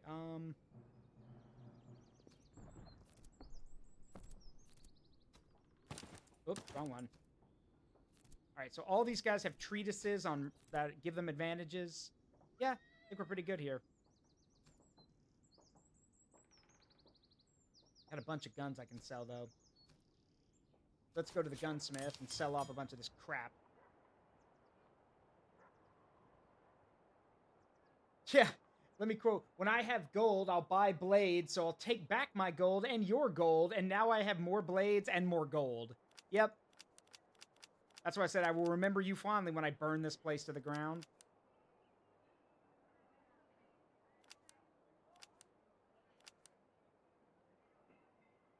Of course, before I even consider doing that, I should check to see if they have anything anyone valuable. Good bagpipers. Do you have any marksmen? No? I'm not asking for much. I just want some marksmen. Still, musicians are good. And they're not selling anyone who can become, like, again, cannoneers. And, again, cannons are expensive! So, yeah. We'll, what's that quote? Oh, yeah. Goodbye, everyone! I'll remember you all in therapy.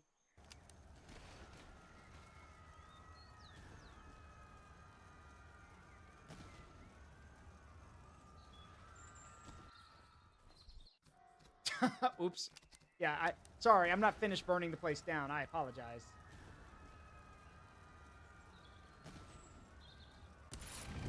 Thank you. I'll remember you fondly. Let's keep moving. Now, there is a field army there that's entrenched. We're not going to deal with them. You guys got anything good? No, of course not. Blah. Prussian. Good grief. I need, like...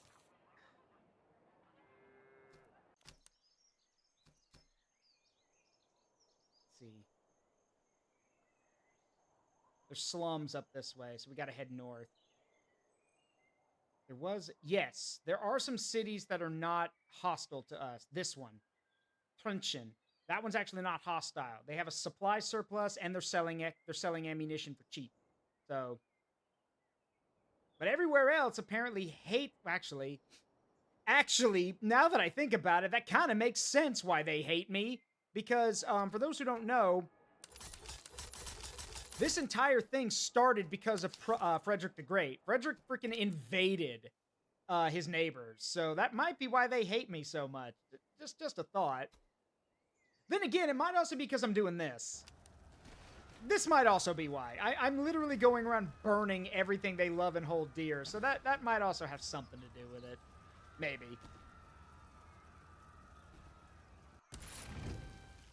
Oh. Oh, you've come for revenge, I see. You'll have to catch me first. They can't catch me. Yeah, you have to catch me first. You'll never catch me, crabs. Yeah, no. Now, granted, we can't lose them. They'll keep chasing us, but for right now, they ain't gonna catch me.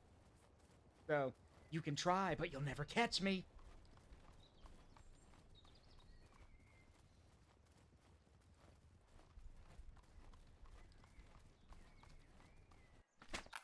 Hostile townsfolk.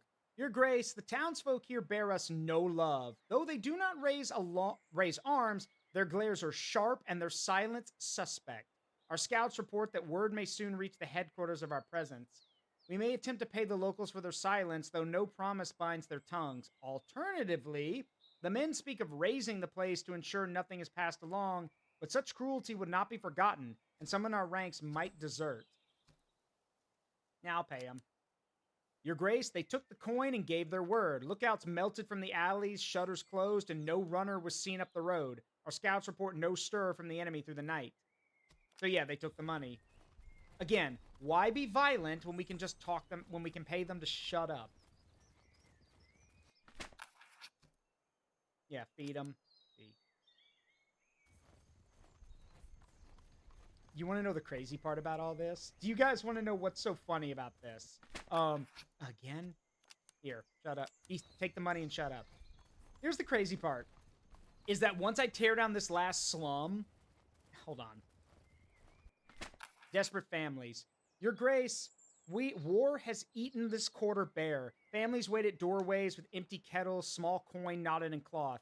Elders offer good thalers for any provisions we can spare, paying above the market rather than see their children starve. We may sell from our stores and swell the purse, dealing fairly to keep order, or move on and conserve food for the march. What we part with will be missed on the road, but the coin is sound, and the goodwill may serve us later. Well, that's easy. Teach them to grow potatoes. Yes. Inspired populace. Yes, I'm sure the populace is... I'm sure the populace is inspired.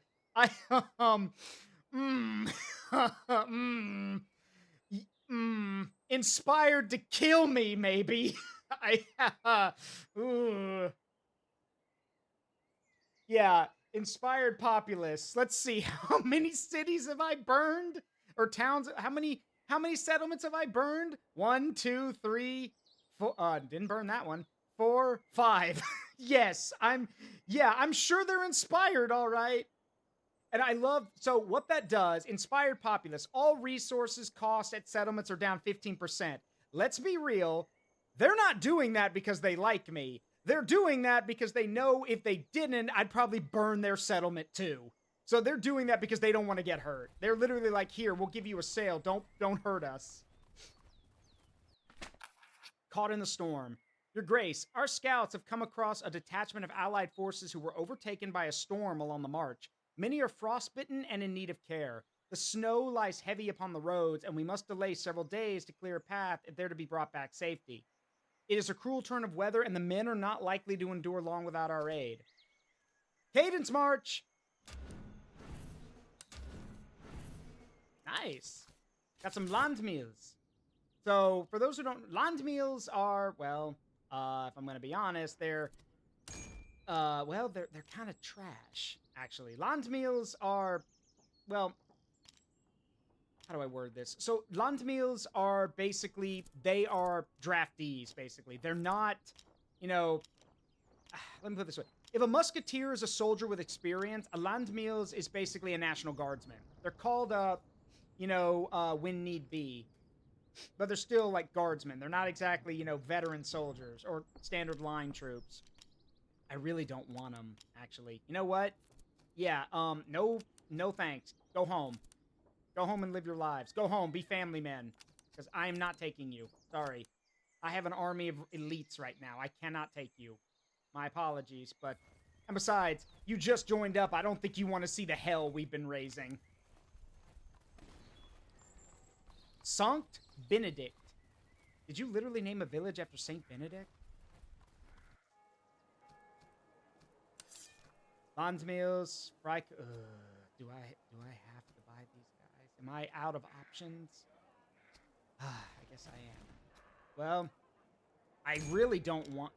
Well, it is field artillery. Like... So, here's the reason why I'm hoping. Prussian artillery is garbage. That's their weakness. The Prussian have bad artillery. I've been trying to march around hoping that we could find, foreign soldiers to recruit. Like, maybe we could find some soldiers who are from different nationalities to supplement that. But at this point, I don't... No. No. I'm not compromising on that. We cannot buy Prussian artillery. It's garbage. And I'm not willing to compromise on that. So we will have to keep marching, and hopefully we can find someone or find some units who are, not Prussian. We can get some good artillery. No, I don't need another officer. Inspiring them by teaching them how to grow food that can handle the cold better and also giving them reason to hate you. Yeah, why not at this point? Fun fact, actually, that's not a joke. Frederick the Great actually was a big proponent of pushing potatoes to be grown in Prussia. So, yeah, that's why a lot of Prussian and German food uses the potato is because of Frederick. Yeah, commit the reservists. Yay! Thanks for the stuff, guys. All right, Oldenburg. Iron shortage, supply shortage, blah. All right, that's... All right, well, let's check this place first. Trenchen. Okay, what do we got? Veterancy gain, extra morale. That's pretty... Open order accuracy. Yoink. That's good for skirmishers. Let's see, anything else? Not really. Please, please tell me you've got... No, just more Prussian soldiers. I know that makes me sound racist. I'm not. It's just... Prussian soldiers or Prussian artillery is garbage. I need, look, I would settle for Russian artillery at this point. I would prefer Austrian, because the Austrians have the best artillery. But obviously, that ain't gonna happen. So, I don't know. Great melee, poor accuracy. Great melee, poor accuracy. Well, these are Tula muskets, which are good on the charge. So, or good in melee. What we got? Excellent melee. Excellent melee. Yeah, the Swedish firearms are better. So, meh.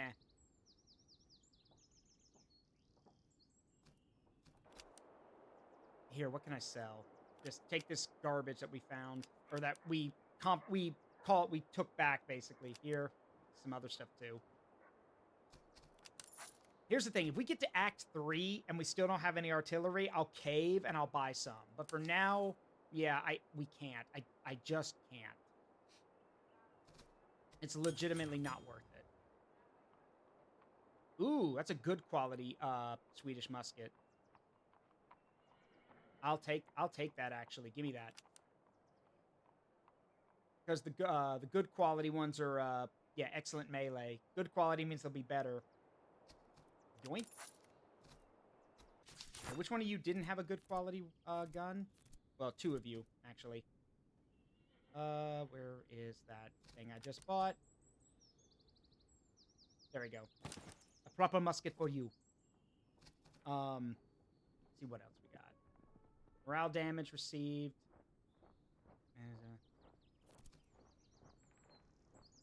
What else we got here? Better charge for them. Cheese for everyone.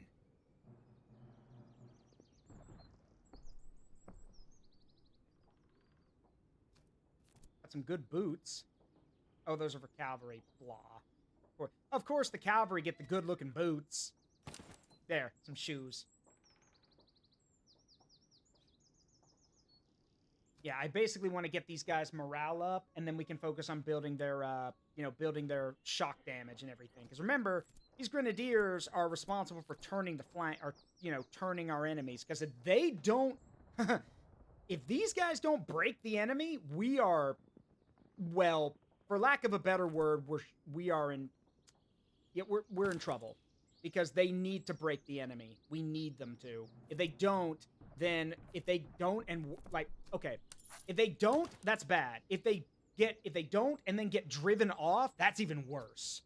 Because these grenadiers are our lifeline, basically. They're the ones doing most of the heavy lifting. They need to break the enemy. So I need to get them good weapons and that give them charge and better melee stats.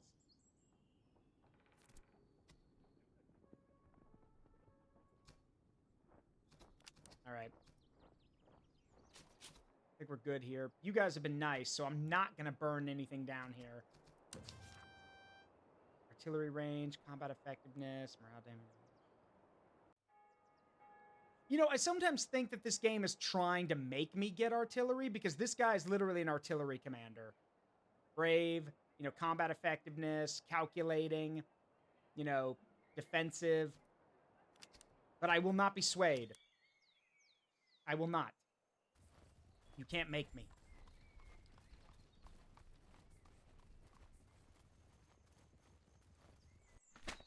Sir, a herd of deer has been sighted at the edge of the tree line. We may send out a hunting party to replenish our stores, and the hides will fetch a decent price.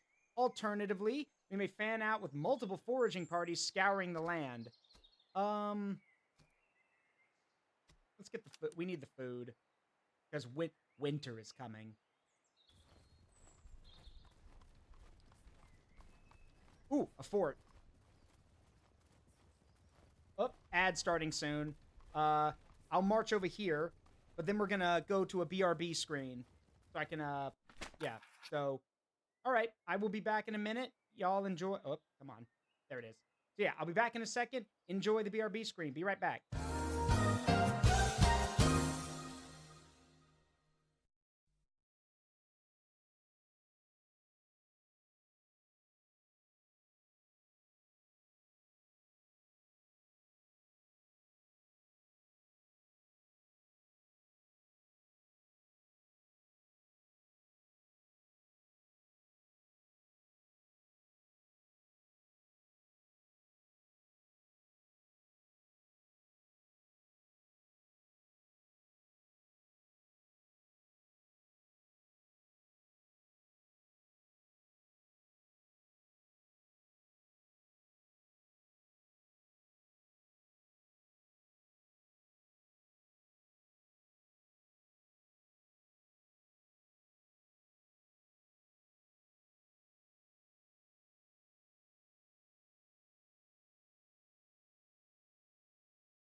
Okay. We're back. So, let's look at the sport, shall we? Let's see. One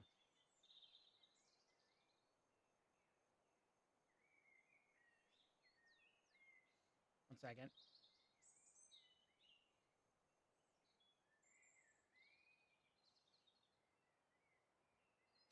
All right, let's see. So, Your Grace, on our approach, the engineers reported a fortress whose walls are in ill repair. The curtain is cracked, slumped in places, revetments rotted by long weather, and the ditch choked with fallen stone.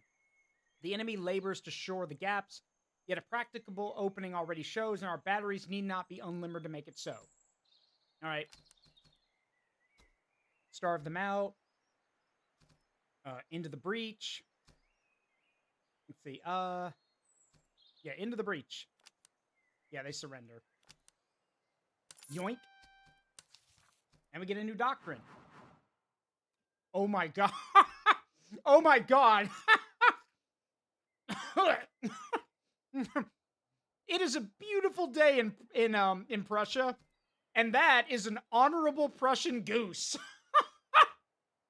Wow. I love it.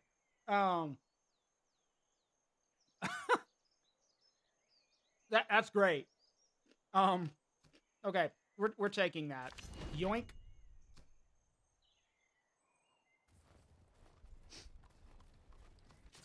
That is amazing.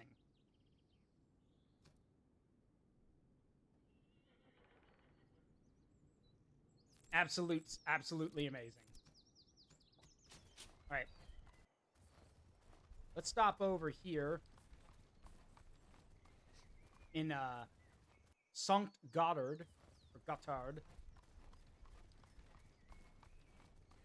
Ooh, another fort. Never mind. Oh, here comes the winter. Winter's a month off, and the first snowfall is expected. Your army will travel slower, visibility will be limited, and your food consumption will increase. Got it. Oh, hello. Oh, hello there. The enemy's forward command post was taken by surprise. Staff scattered before an alarm could be sounded. We captured several officers and recovered maps, dispatchers, and ledgers.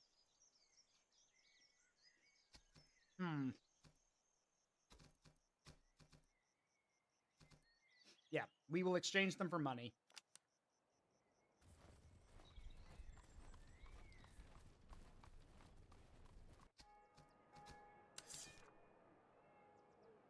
Nope.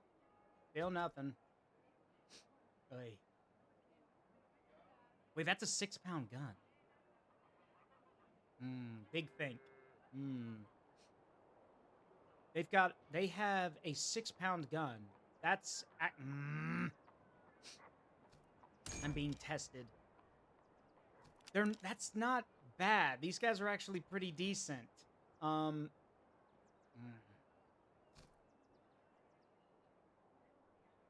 Yeah, because like again, it's a 6-pound gun. Those are expensive. But to get one now, like, a message from the enemy commander, sir. And what is the message? Honk. Yeah, just because of our goose stepping. Honk. All right, fine. I yield. Fine. I'll buy the freaking artillery. I want that too. Thank you. Now we have an artillery unit. Where is it? Okay, so yeah, you guys don't have. Wait, no, wrong thing. You're there. All right, good range. Your morale's low, but that's okay. Accuracy's also kind of low. We can fix that though. There's your reload, so you reload faster. There's another reload. What's that thing about? Yeah, ammo consumption is dropped. Morale. Let's see, where's a? Do I have anything that'll boost their accuracy? Yes, some worms for the cannons.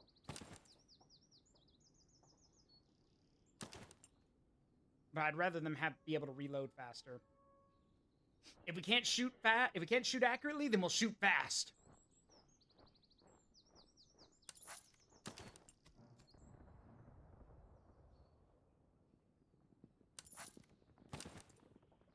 This will cut down on ammo consumption, so yeah, and it's a basic bitch 6-pound gun, but hey, better than nothing.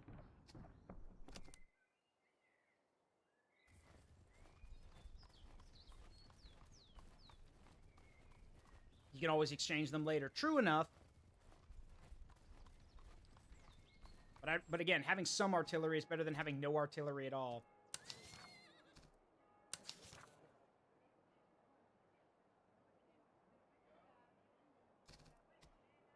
Speaking of which.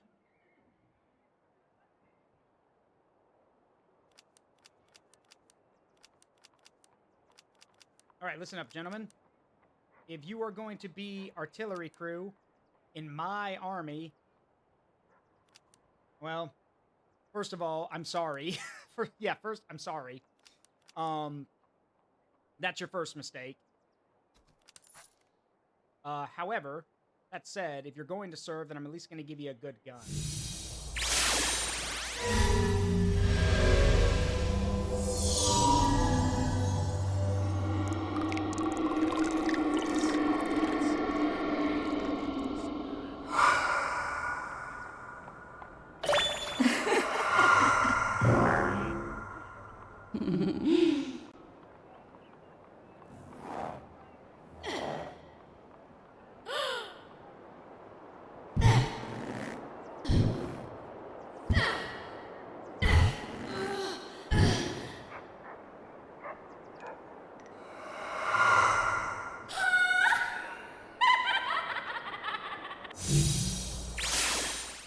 There it is.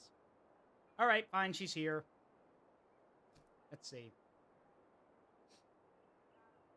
There's some big guns in here. Got a 12-pounder, but that's not very accurate. I want accuracy, but I also want damage. I have no idea what any... I know what some of these are, but I don't know what a Lycorn is. I don't know what a... Gishvinstuk. Ugh. I probably butchered that. No, let's buy this Lycorn. It's bronze, which is an odd thing to make out of, to make a cannon out of, but sure, why not?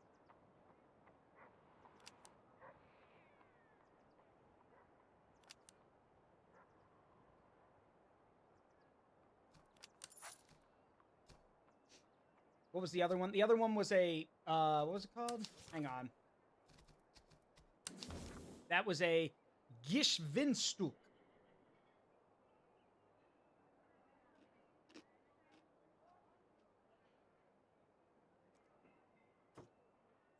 Yeah, Gishvinstuk. I probably butchered that.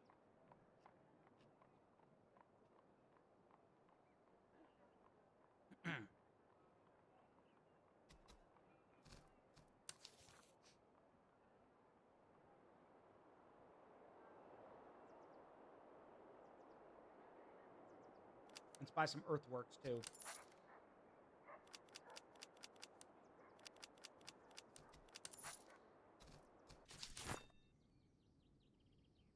I'm going all in on you guys. You better not screw this up.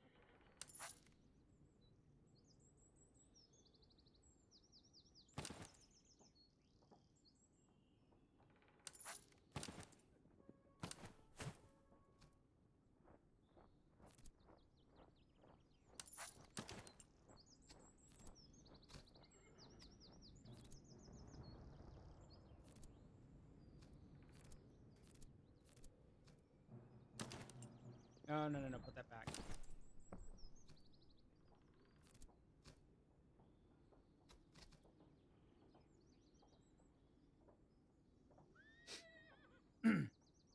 Okay, yeah, we'll go with this.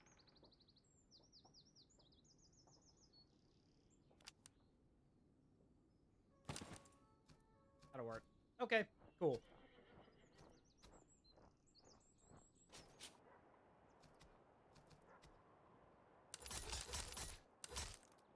All right, we're going to need to make some money. Well, one way to do that.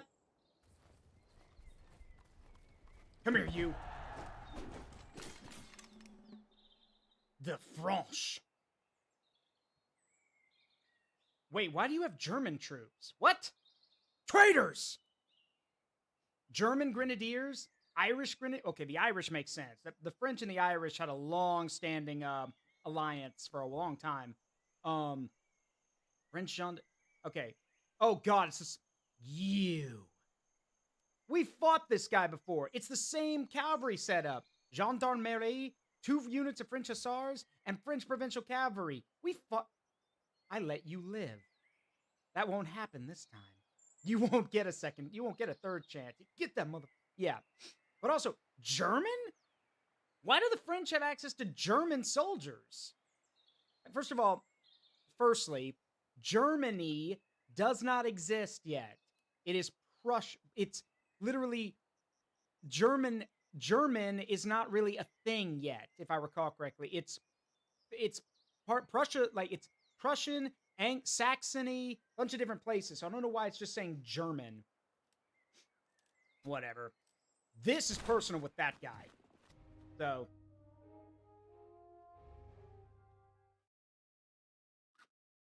Not that y'all could see him past Zara's fat ass. But yeah, it's the same dude.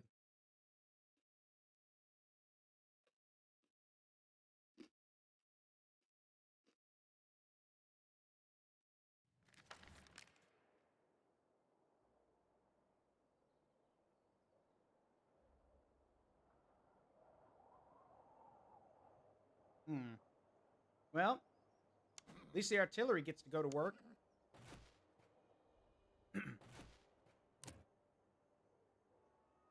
And we have a supply train here. So they literally will never have to worry about ammo. No, she would not, Coolified. She knows it. Have you not seen a lot of the art of her? Like, she knows it.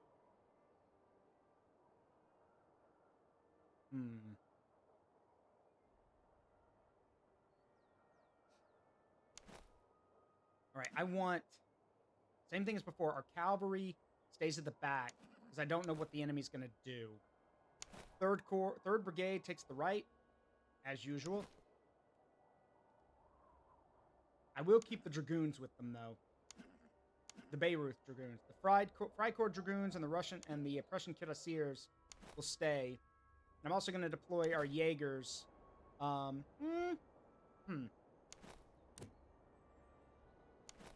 Probably put them right in here somewhere. Then you need to go to the Discord, Coolify. Go to the Discord or DM me, and I'll send you a lot of the art of her. Because trust me, there's a lot of art of Zara. Granted, I've had to get a lot of it myself, but I will reiterate to all of y'all, if y'all want to get, you know, NSFW or questionable art of Zara, go for it. Like, that's what she exists for. She exists to be the sexy character you can get art of. Go nuts. Alright, here's the left. And the artillery's not moving, but I do want 2nd Brigade to cover them. We cannot lose these guns. We just got them. I don't want to lose them.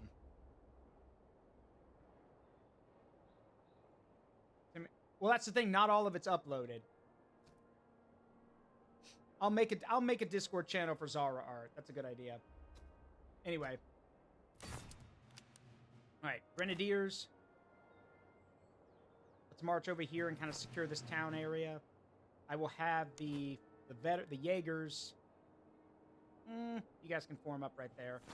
Now that is an exposed position, but that's okay. I've got the cavalry nearby to reinforce them if things go badly. The cavalry will watch the woods in case anyone's stupid enough to try to come through them. 1st Brigade. Oh boy.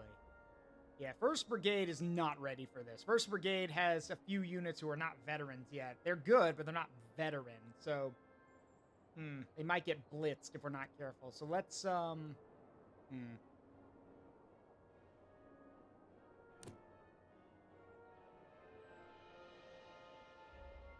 Yeah, let's form up right here to start. And then 2nd Brigade. 2nd Brigade takes the farm area. Yeah, this will work. That works. And the cavalry waits right there, just in case. Let's move.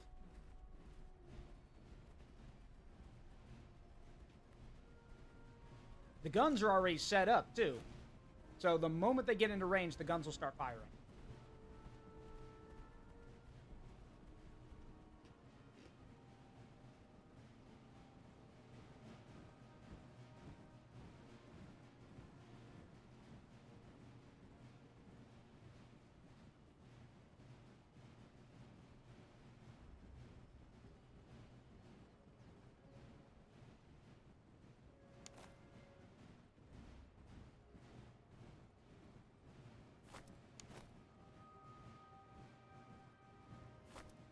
There we go.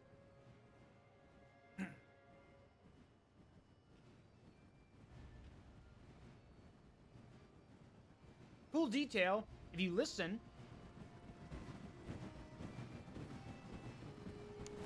Remember, this unit has bagpipes. So the game actually takes that into account. If you give them bagpipes or give them musicians, you can hear them when they're marching, which is great.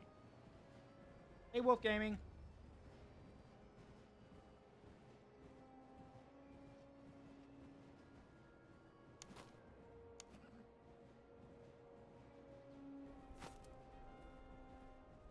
Interesting. It looks like they're trying to... Yeah, they're angling their line. They were marching straight ahead, now they're angling.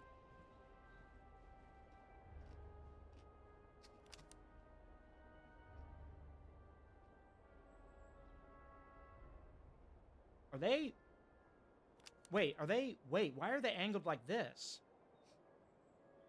Okay, yeah, that puts all the pressure on the right, but you're literally exposing yourself to the center and the left. Why would you...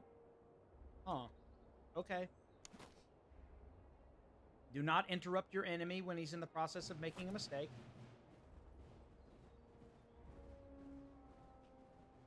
That would be funny, Andrea.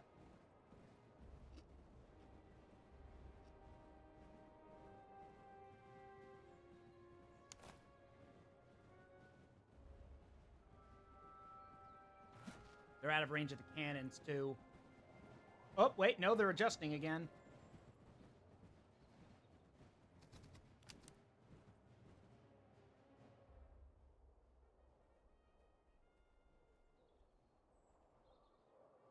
Any day now, guys, you know. I would say take your time, but, you know, hurry it up, please. Some of you may die, but it's a sacrifice I am willing to make.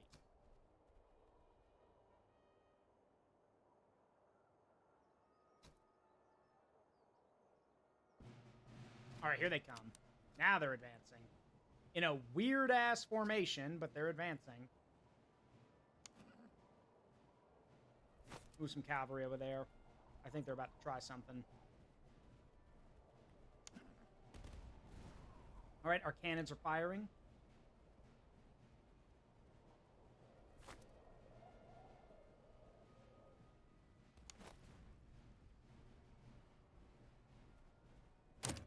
Also, I want everyone to hold their fire here. Your grenadiers, you're not accurate. Wait till they get close.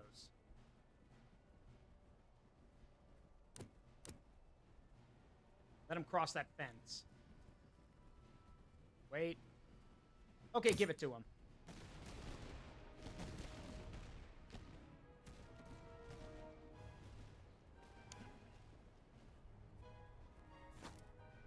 Oh, I see what you're... What the hell? Why would you... Okay. Okay, fine. Exhaust your men. Cross the river like idiots. That's fine. Sure. Okay. Whatever. Yeah, I see him over there. You need to move. Oh, God. Those are the heavy cav. Yeah, this is going to be bad. Counter charge.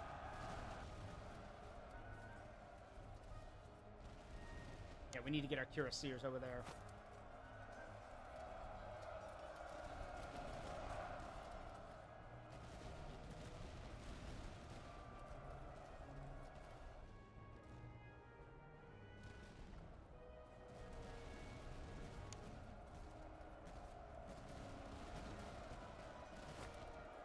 Have a good one, Hornet.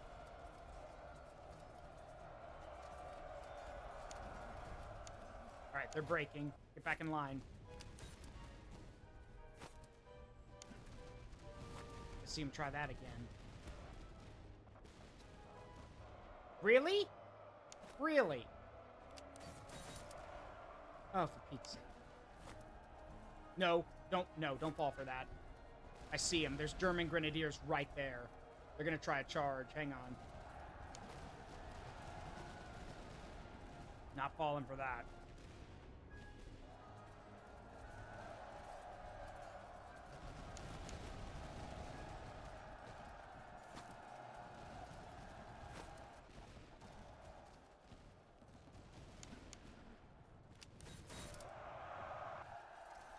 Yeah, I don't think so.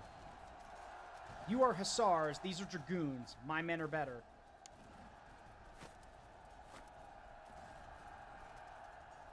Alright, they're breaking off. Let them go.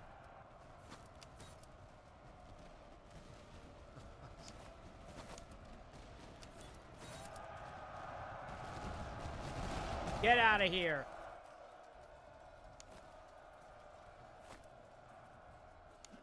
Basically, I feel like a fireman. I'm having to run my, oh god. Guys.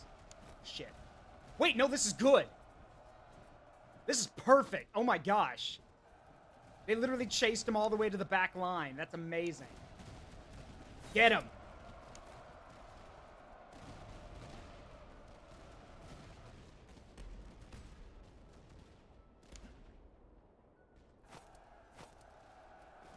That's amazing.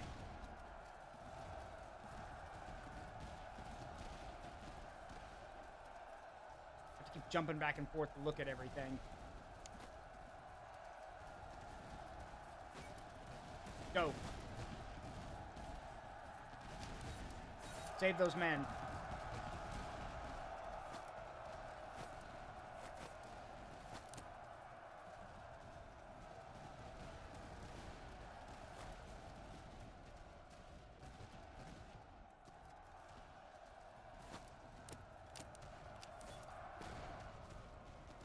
It's just charge and counter-charge back and forth. I can't keep track. Well, and there goes my cavalry, or one of them.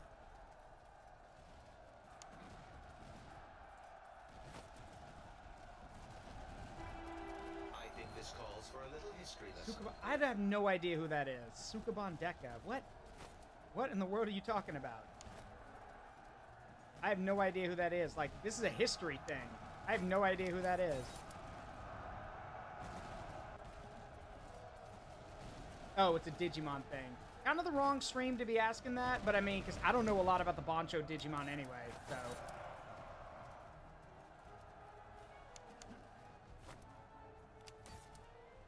Okay, there goes their heavy cav. Let's hope they stay gone this time. So sorry, I can't answer that question because I don't know anything about them. Apologies.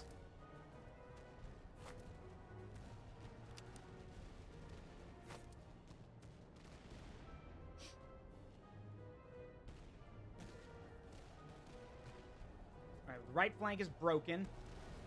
Yeah, refunded, Andrea. Thank you. Sorry, Coolified. I don't know anything about that. Okay, they're pushing. Figured they'd try that. Oh, shit. My guys. Get back here.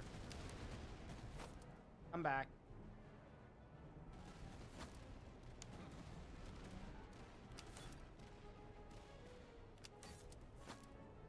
Alright, yeah, they are like, they're bending the line. We need to... Let's reform. My guys over here... Oh, they were chasing an enemy. They're coming back now, though.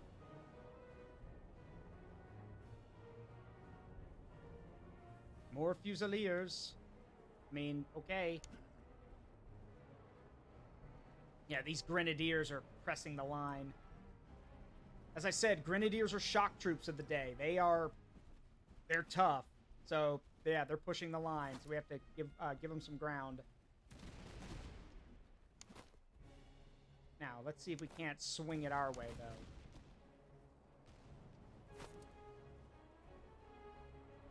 I'm going to try to flank them. We can do it both with the cavalry and our own infantry. Let's see if we can't pin them in place.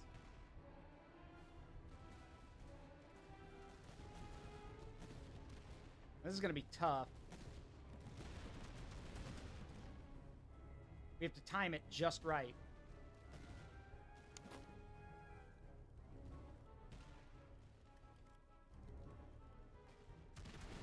Oh, yeah, that hurt.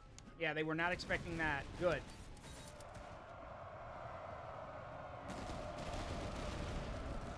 Grenadiers may be tough, but they are not equipped for flank attacks. So...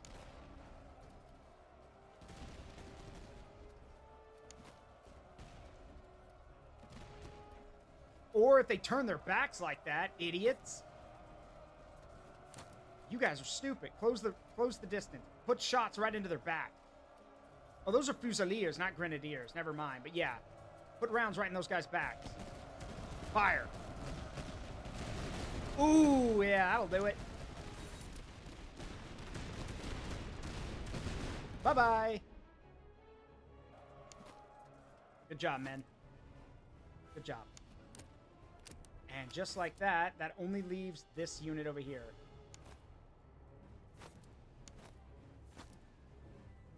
It's war crime, lady.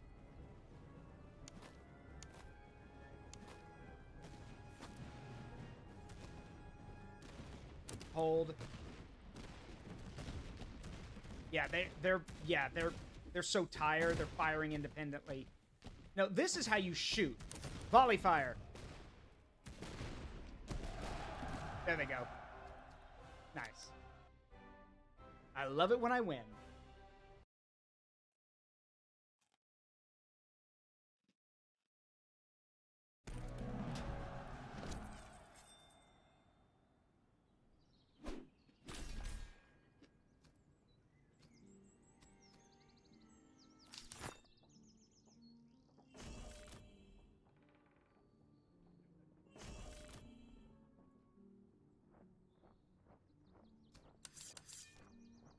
Uh-oh.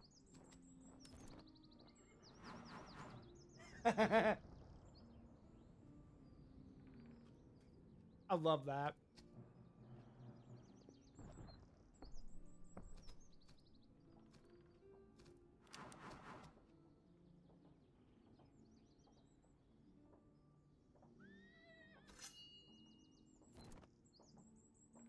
All right, we need to get some more people.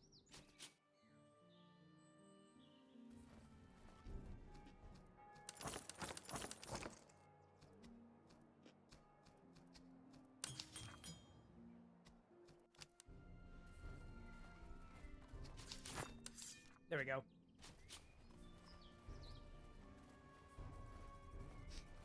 Now it's just a matter of us going around getting experience and leveling our guys up.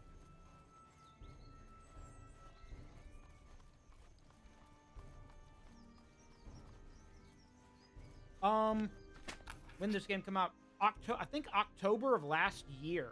It's a very recent game.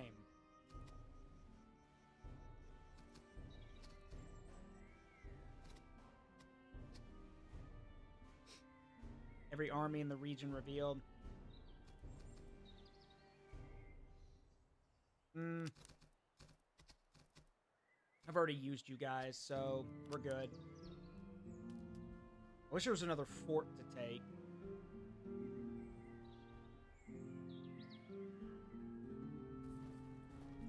You guys want war crimes? I'm about to give you a war crime.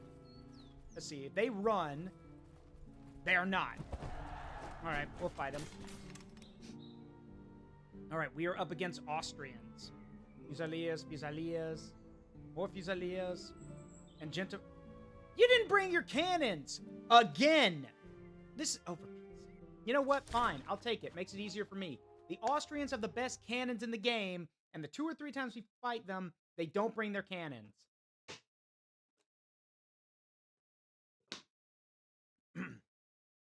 I can't see the army thanks to Zara's hips. You mean her fat ass? Yeah. Oh well, you just have to trust her then. Boy, am I glad the Geneva Convention hasn't happened yet.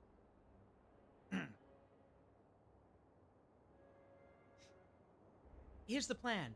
I slaughter your army, and then I burn that city nearby for daring to assist you.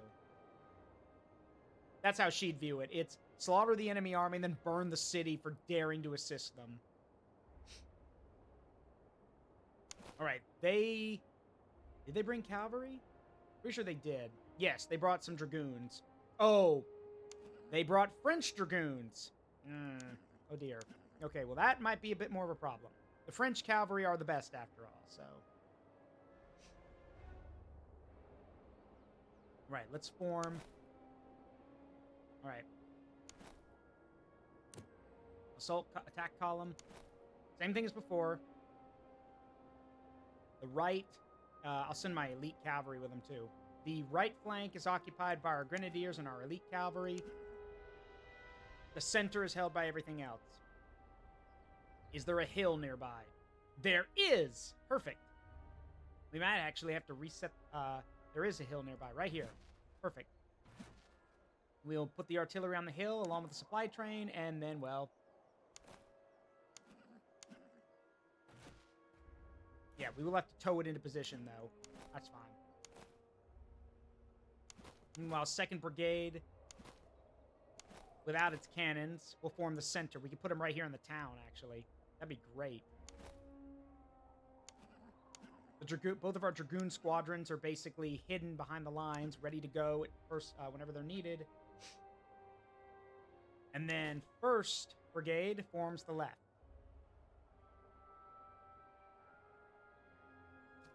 First Brigade has literally had their trial by fire, so...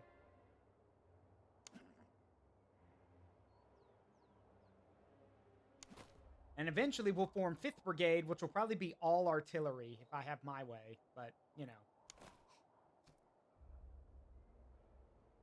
Alright, let's see. 1st Brigade takes the hill.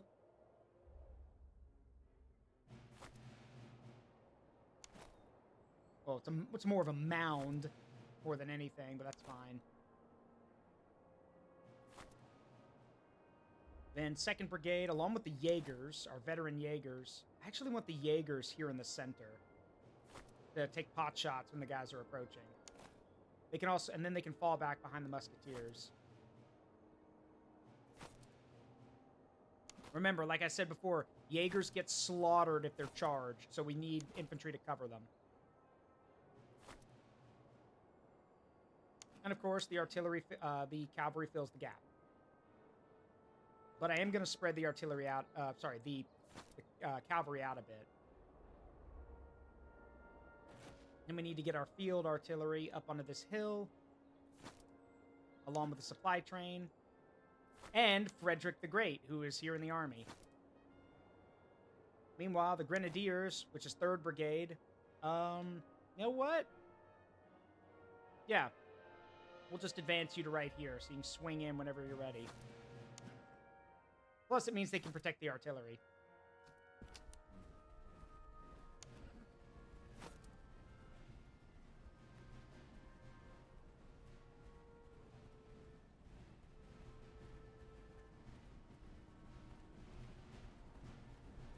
Now let's watch the artillery. Once the artillery's in the proper place, we need to unlimber it and get it firing.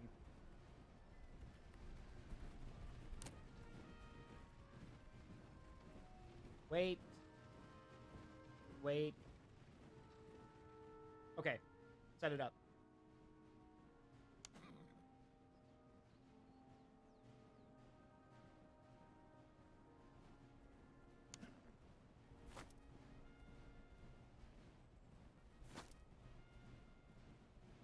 Perfect.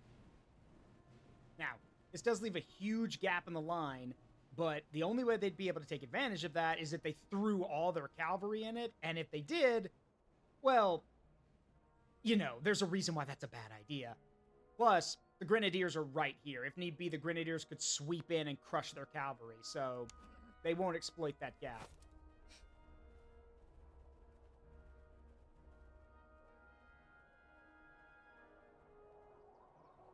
Yeah, I heard about that, Blue.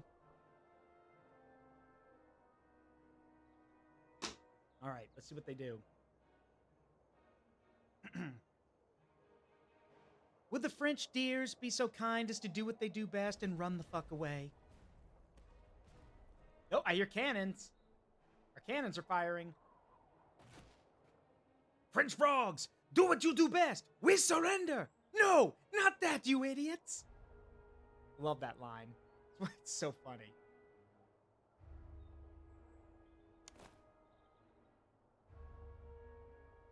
Now, in this game, if you have cannons, you're supposed to do how Total War Empire did it. You're basically supposed to get your cannons and concentrate them on individual targets to, like, rip them apart with cannon fire. We can't do that right now because we only got one cannon. But hey, having one is better than having none. Plus, well, as you can imagine, cannons do a lot of morale damage. Dudes don't like seeing their buddies get ripped to pieces by, 12-pound balls of iron. So, case in point, they've already lost, like, 55 dudes. That's also their commander for their brigade. So if he dies, that's actually a good thing.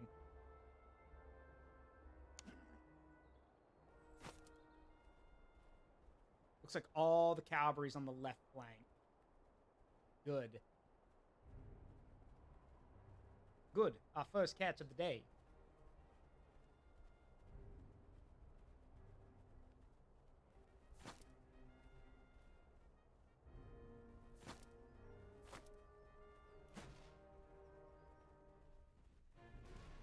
Let's hear those guns bang. Yeah, baby. Now, if we had canister shot, we would switch to it, but it's fine.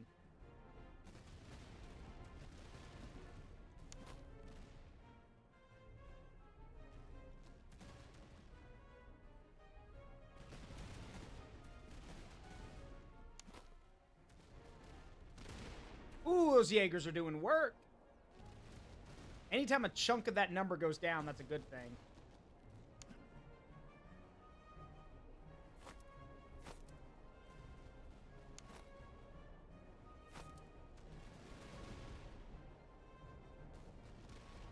Watch this number.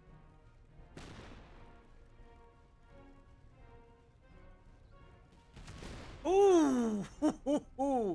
Yeah! Jaegers with rifles, ladies and gentlemen. Yeah! Knew it was a good idea to give him those.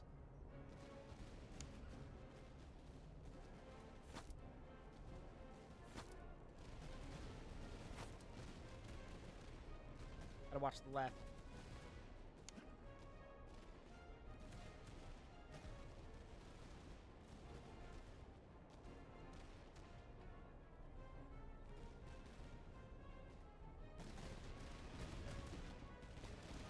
Yeah, I see you assholes. What are you doing?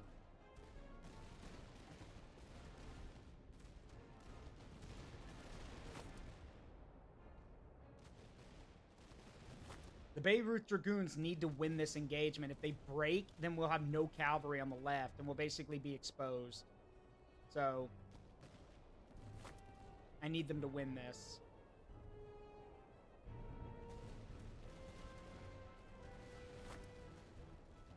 Which means I need to lead them myself, and I can't. I gotta keep switching my view.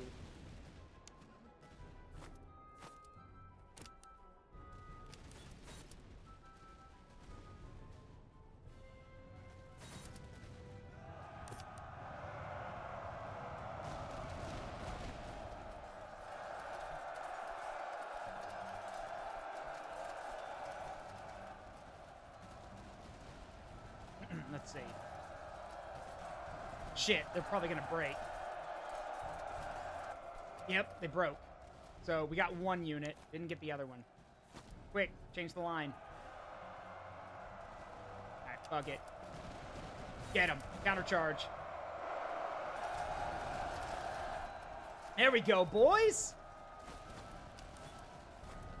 And who says infantry can't scare off cavalry? Nice job, boys. They'll be back. Nice job. Uh-oh.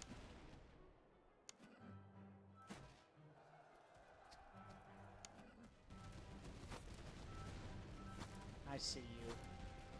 Oh, shit, my Jaegers. Okay, they're fine. Let them pull back. They're fine.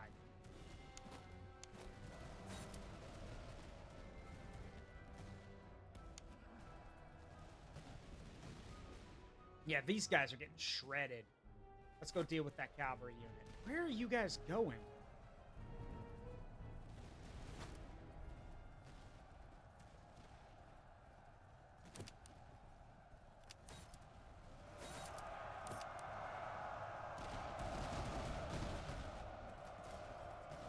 You guys are stupid. You're gentlemanly cav. You're literally like noble citizens given horses. You are no match for actual cuirassiers. Morons. Okay. All right, you guys have had your fun. I've had you in reserve. Now let's start doing what you're actually supposed to do. Kill them. Nope, don't let him get away. There we go. Shattered, and we killed their officer, which is great.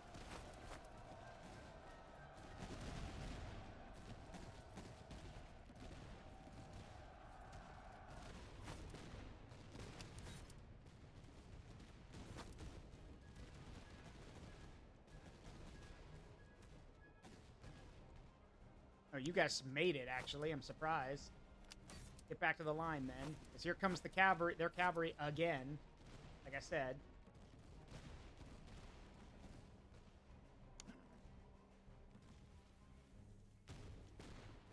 Now, if this doesn't break these guys, I don't know what will. Cannonballs bouncing through the lines. You got cuirassiers firing carbine shots at you. Yeah, like that. Nah, let the cannons handle it. You guys keep going. Find the next target.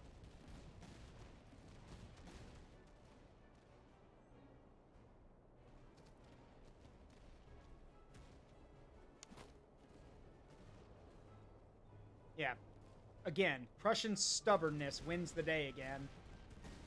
Oh, you're committing! Okay. That's fine. Run away.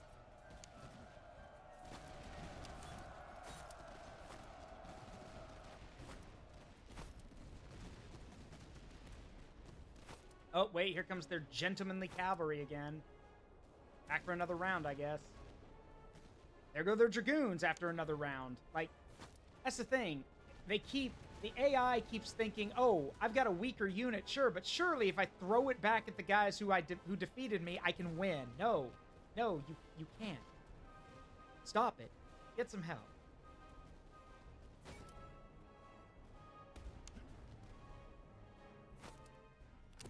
I'm just gonna let the artillery hit the cavalry. Can you guys imagine, being in a cavalry unit, you get your ass kicked, and then you're reforming, and your officer's like, we're going back in, don't worry, we can do this time. And then a cannonball rips his head off.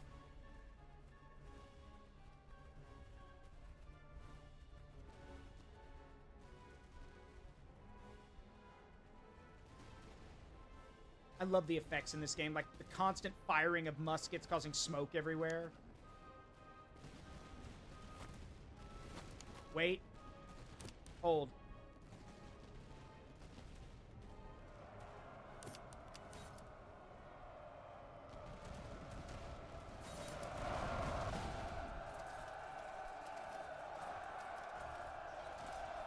Not very fun when you charge guys with bayonets, is it?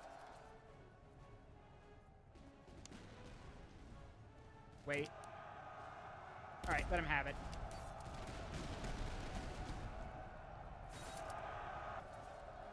And let him go. Yeah, they barely showed up for that fight. Now they're gone again.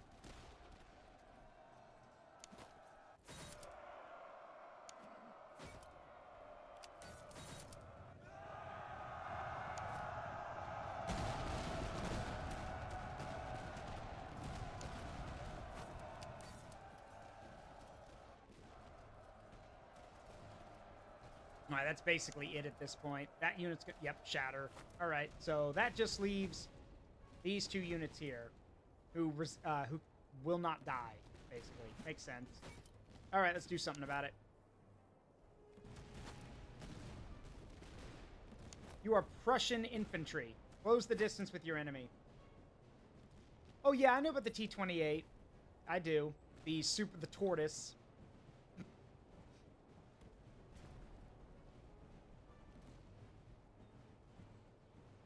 All right.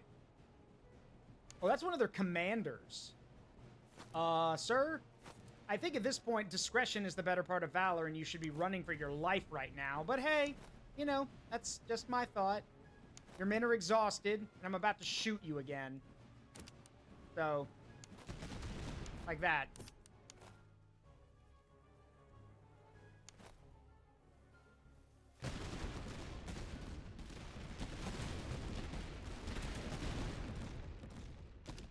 Yep, there they go. And so that leaves these guys. A rock.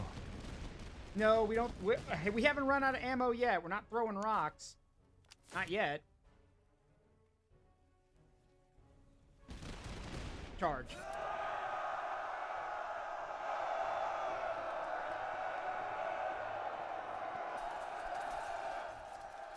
There they go.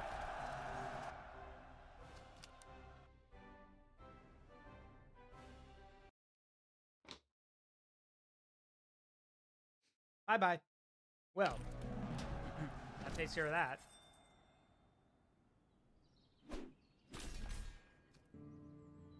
No, you're going to give me, considering winter's right around the corner? No, I want the reservists.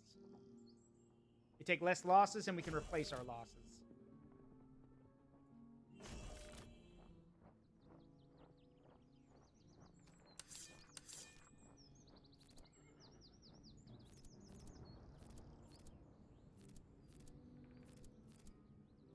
Oh, you guys are up. Okay. So I'm going to turn you guys into veteran musketeers. You guys, the Fusiliers are ready to become converged Fusiliers.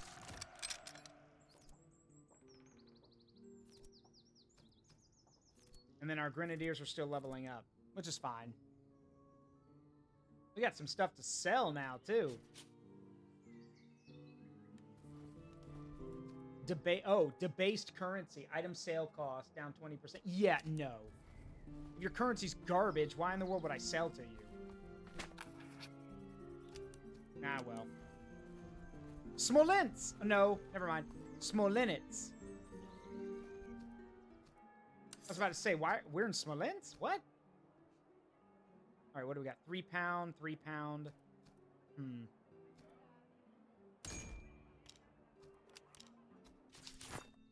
That's field artillery, so...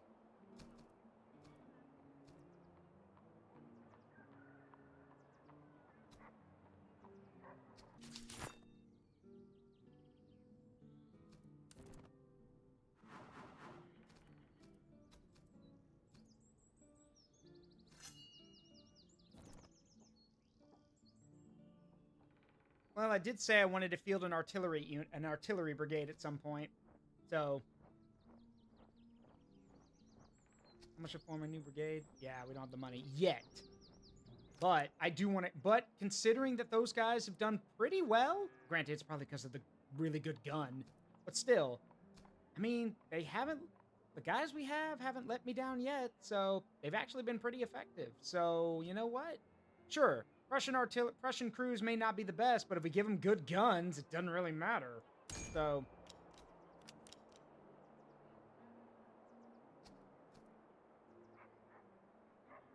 Prussian, but field artillery, horse... Oh, yeah. Oh, right. I forgot they get horse artillery. Okay, so the horse artillery. For those who don't know, horse artillery is kind of an interesting concept. Horse artillery is basically... These were units who were basically called flying artillery. The idea was that horses would rapidly pull the gun. They would be light guns, usually around 3 to 6 pounds. And the idea was that you would basically hook them to horses and ride them around the battlefield to get better positions. They are literally flying artillery. Their job is to maneuver to good positions and fire once they get into them. So the Prussian artillery units can become horse artillery, which not a bad concept, but the problem is that most of my flanking and hard work is done by, well, the grenadiers. So I think I'll just stick with normal artillery. Thank you.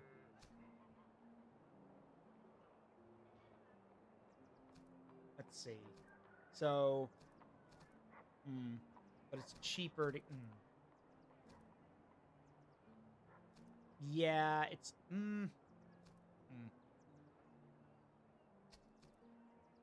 Yeah, we'll get the two weaker ones because then we can train them.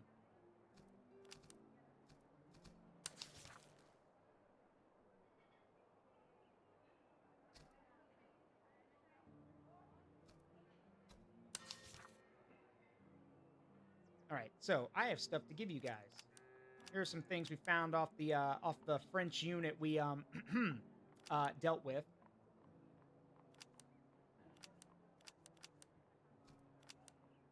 Oh, they don't have enough. There. You've got the money. Yeah, just because you're dumping stuff on people doesn't mean they're going to have the money for it. Just give it to you. So it'll say, like, hey, they can't exchange that much. Are you cool with that? Okay. Well, you know what? You guys have been super nice to me. Unfortunately, well, ow. Unfortunately, I need money to form another brigade. So, and also winter's about to be here. So, sorry.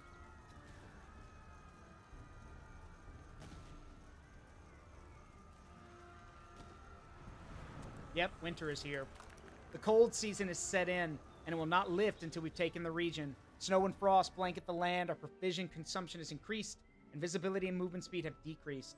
The winter quarters malice is now in effect. Yep.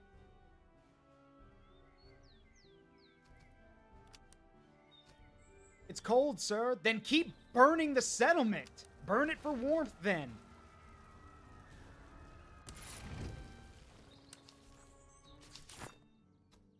All right.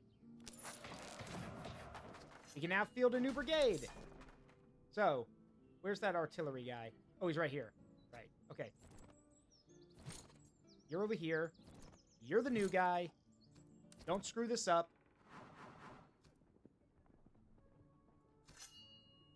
All right, now let's transfer the artillery. So,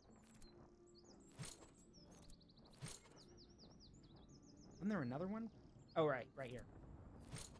So we have our artillery brigade. Let's see, you're even, yeah, right here. Cool. Okay, this is good. We still have some open spots, but this is actually pretty good. We now have a full force. So this is good. I believe that's a 8-pounder.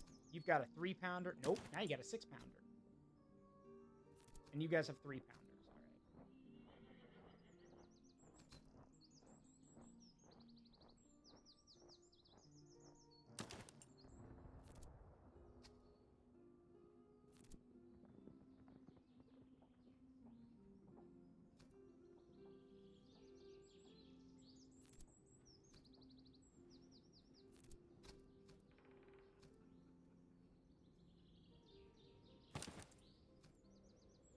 Okay, now, money is now an issue, so if we want to get better gear for these guys, we have to fight battles and win.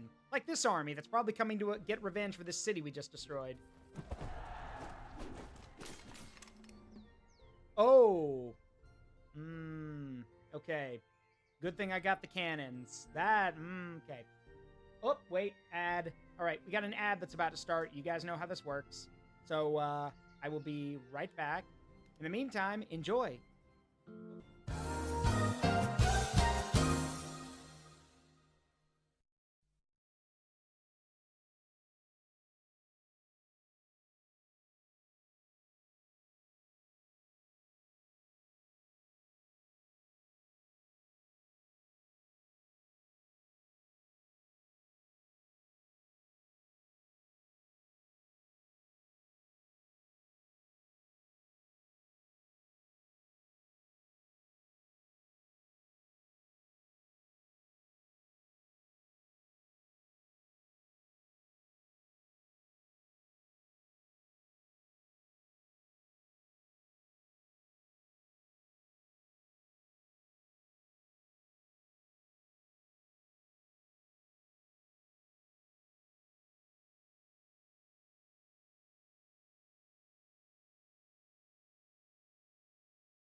Hey, so, I'm glad I checked my Discord. There's something we gotta talk about real quick. I don't mean to, hold on. I don't mean to take away from the game or anything, but I do need to discuss this real quick. So I'm turning this down. So, um, Sai let me know, but, boy. So, um, you guys know that the growth drive that we did a while back, um, you probably know, or you've at least heard me say that what's her name, that multi, the Renamon that's in the growth drive, that Renamon belongs to Hookaloof, an amazing artist and a really talented person, an amazing artist and a really good friend. Um, but sadly, they are no longer with us. According to a thing Sai sent me about 5 minutes ago, um, there was a post made on Blue Sky that says, that was from Moofus, that says, "With a heavy heart, I'm here to announce that Hookaloof, aka Leah, has passed away. They were found at home, unresponsive by a roommate this morning. Details will be kept private." I this is this hits hard because Hook was a very trusting person. Sorry, or Leah. Leah didn't need, didn't have to agree with the drive of letting us use multi. She did not have to agree to that, but she did. And I will always be thankful for that. I'm sad that I don't know how or why it happened. They're probably not going to tell us. But yeah, so they're no longer with us. It, it's okay. I didn't I didn't know them personally. I knew them well enough to, to message them, to talk to them, and share ideas. And I'm just sad that they won't get to see the end of the drive. That's what makes me upset. Um, I'll have to tell Ezekiel about it, and we'll have to think, like, fuck me. I don't know what to do. Do we even finish the drive at this point? I mean, granted, people paid for it and donated to it, but at the same time, I don't know. It just feels kind of, I don't know. I'll um I'll think on it. I need to distract myself right now. So I just wanted to let y'all know. Um I feel really bad because, like I said, Leah was a very good person. Again, no, she barely knew me, yet trusted me enough to be like, "Yeah, sure, use multi for the drive. That's fine." I just shit. That hurts. So yeah, I'll be okay. I just not a good way to start the year, you know? But what can you do? So, well, this will probably be the last battle, I think, and then I'm gonna have to go and try to figure some of this out because I need to talk to Ezekiel and I need to talk to some other people because I honestly don't know what to do in this case. Like, do I know people donated to it, but so we're probably gonna finish the drive, but at the same time, like, is there anything we can do to honor her passing and all that stuff? I think another thing I need to do is reach out to the person who made that post and kind of tell them, be like, hey, uh, Hookaloop was part of the drive we were doing. What should we do? That kind of thing. So, and I know some people might be like, wait, you and Ezekiel did the drive. Why does anyone else get a say? Because it was her damn character. So of course, it feels like part of me wonders, I don't want to be disrespectful. So I'll have to look into it and we'll see.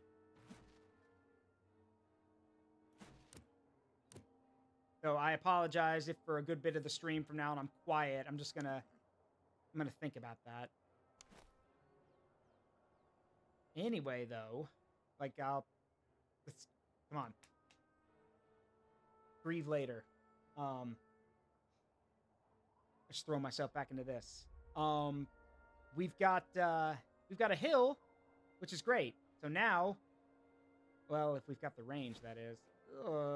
Well, kinda, sorta. It's fine. We'll make it work. This is a good time for these new artillery pieces to earn their keep. So, yeah, I want to be respectful and I want to be professional about this, sure. But yeah, to war. Yeah. Let's see. Well, that's the problem. It's another French unit. This time this is a much better army. They've got cavalry and they brought guns. Lots of guns this time, actually. That's a lot of artillery. Let's see, we've got a Lycorn, 8-pound, 6-pound gun, 6-pound gun, and an 8-pound Lycorn. Meanwhile, we have a bronze 8-pound Lycorn. They've got an iron one. Yeah, it's an iron one. We've also got a 6-pound gun, and then we also have a 3-pounder, which is honestly not that great. We're kind of down in the artillery department, but we'll have to make it work. What'd you miss? Well, Foxboy, you know what? Never mind. I'll make a mention of it in the Discord later. For now, I'm gonna concentrate on this. Like I said, this is gonna probably be the last battle of the stream because they can't keep getting away with this. Yeah, they won't. But yeah, for those who are coming back and didn't hear, the short version, and this is all that I know. I'm only going off what Sai relayed to me from a message he saw. But Hookaloof, aka Leah, the kind-hearted soul that let us use Multi, the Renamon, and the Drive that we've been doing, that Ezekiel and I have been doing, Hookaloof has passed away.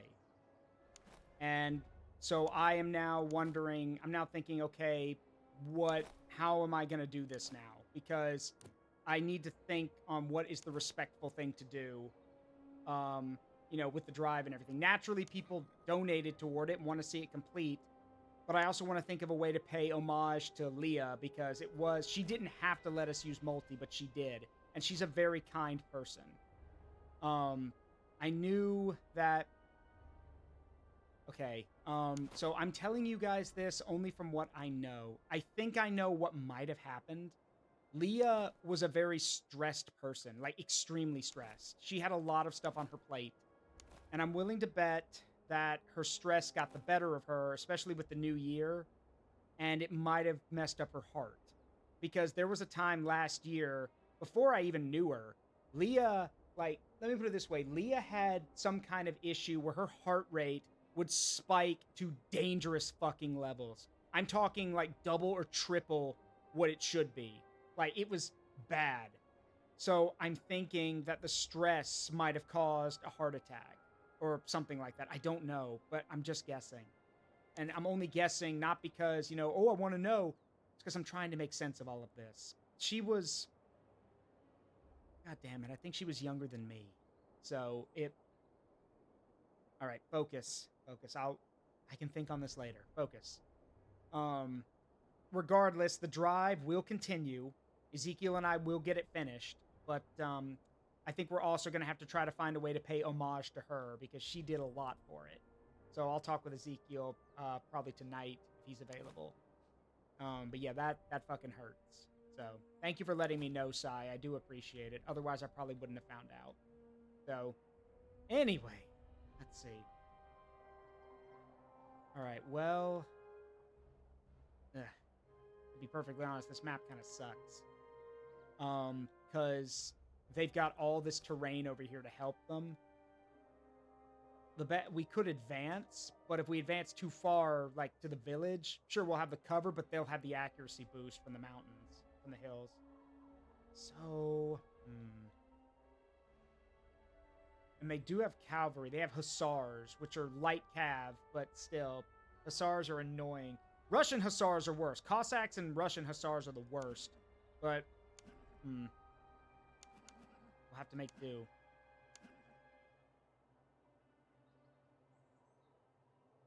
We need to... the main thing we got to do is shield the artillery. Because they will try to take the artillery, obviously. So... maybe... Hang on. Okay, I'm only doing this because I can't think of anything else to do right now because of the terrain. I think what we'll do is we'll actually just form a barrier around the artillery, and we'll just fight from a very... like, sure, they'll surround us, but at least we'll be able to, like... we'll be able to better move throughout the lines if we got to reposition. So, let me explain what I mean. Basically, the Grenadiers are going to go to the right flank as usual, because that's where I always send them. It is the place of honor, after all. And I'll send the Dragoons with them. The Cuirassiers I want to keep in the back. But then for everything else, I'm actually going to put it, like, not too far forward. I want to be able to surround the artillery, to be able to protect it from any attack. So, we will move our Jaegers right here behind this fence. They're going to pull back once everything starts, because it is not... We'll pull them back on the hill, so they have the height elevation. Meanwhile, 2nd Brigade... Might have to spread them out a bit. Also, the terrain... Because it's white, I can't see where my units are going very well. Basically just going to make a bunch of formations to, like... Well, protect our... basically protect ourselves. Protect the flanks, cover each other. Like I've said, the best thing to do in these kind of things is that you have to have your men covering each other. So... And besides, I don't know how they're going to advance themselves, so the smart thing to do is set up in a way where we can move to counter their options. So the remainder of 1st Brigade is actually going to stand here in front of the hill, because I don't know where they're going to go.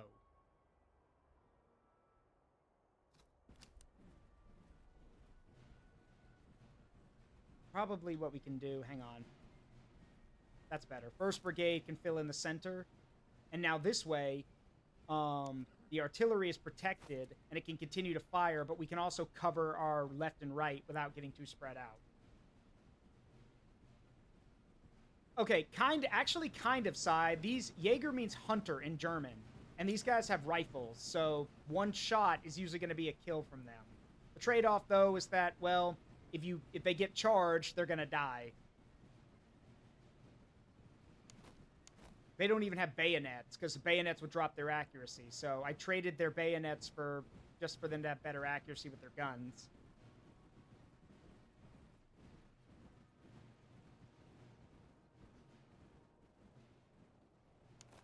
But yeah, I do not know how they're going to attack us. So I think what we'll do for now is just set up in a way where we can counter, any of their movements. All right, the guns are already unlimbered, which is good. So they'll start blasting as soon as the enemy gets into range.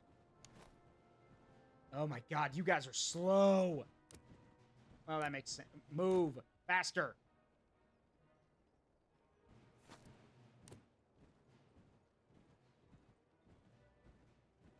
Oh my god. That's not a lot better. Hang on. Never mind, they're almost there. Get over there. Now, our left flank is very open to attack, but that's what the Cuirassiers are for. These are my best cavalry.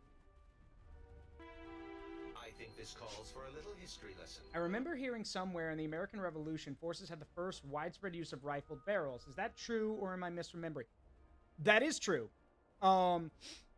There were American colonial units using rifled barrels. Now, the idea of using a rifled barrel was nothing new. Rifled barrels had been around for a while. The problem is with line warfare, which is what this is, line warfare where guys line up, rifled barrels have really good accuracy and power, but they take longer to reload. Let me put it this way. Your average British musketman during the Napoleonic Wars had to be able to load his musket within, at least get off one shot every 20 seconds. Okay? And that's with a smooth bore musket, with no rifles in the barrel. But a rifled musket took longer to load because of the rifling, so it could double your time, maybe even triple it. So it could take 40 seconds to load, which means it wasn't very effective in line warfare. But with skirmisher units, light units, stuff like that, or scouts, yes, they loved the rifled musket because that meant that their shots were way more accurate. In fact, during the Napoleonic era, the British Army would field a number of light infantry rifle units, like the 95th Rifles, which is what Richard Sharp is from, the 95th Rifles. The famous green jackets. So, which, by the way, the 95th is actually still around. They've been absorbed into the main British Army, but they're still around. I think they're like a special light infantry unit now. But yes, they did use rifled barrels, but that was mostly. But again, it wasn't used in line warfare because you needed to be able to reload and fire effectively. Yeah, Sai's right. They've been absorbed into the British Army, but again, they were still an elite unit. To be a rifleman, first of all, you got better pay, but it also meant you had to do more. Rifle skirmishers back in the Napoleonic era had to literally, for example, run out in front of the army and take pot shots at people and then run back after, when the battle started. And because it took you so long to load your rifle, what they ended up doing was they would have 2-man teams. One man would load and fire the rifle. One man would fire, and then the guy behind him would reload the rifle once it was empty. So they basically worked in tandem with each other.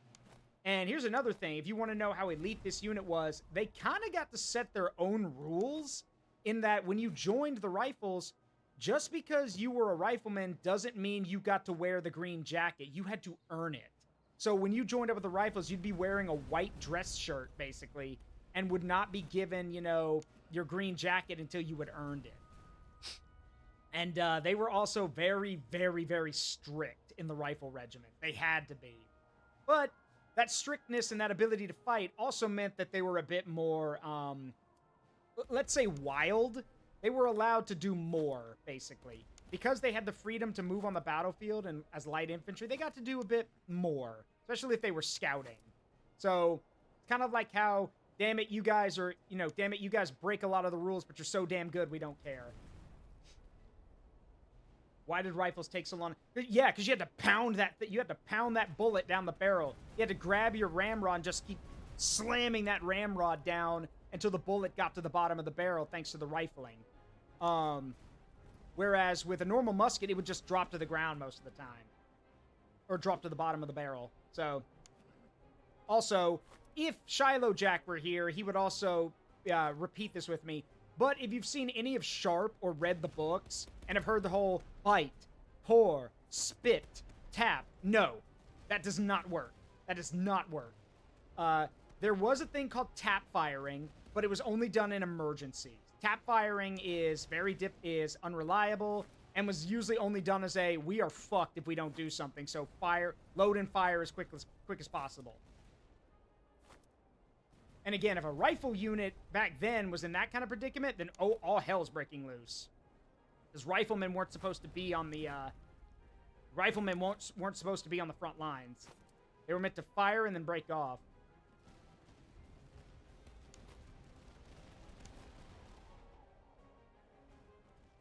All right, we got grenadiers right there. Hang on. Oh god, yeah, those grenadiers are getting lit up by the cannons. Good. Good. Shoot them more. More. Hurt me more. Yeah, hurt them more. Hurt them more. I do see that one of their grenadier units trying to flank us. Hang on.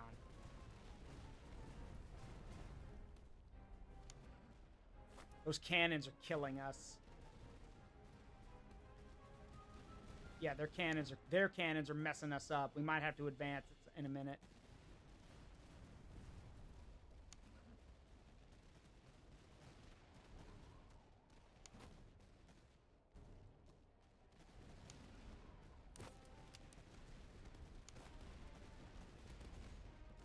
Yeah, those grenadiers are getting fucked up by the cannons.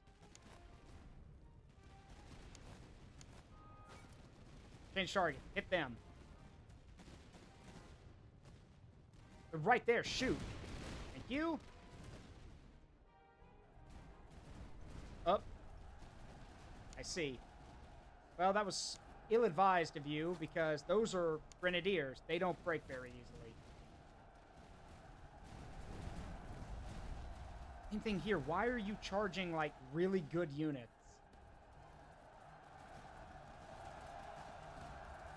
Yeah, no, that was stupid. They're literally pinched on both sides and getting slaughtered.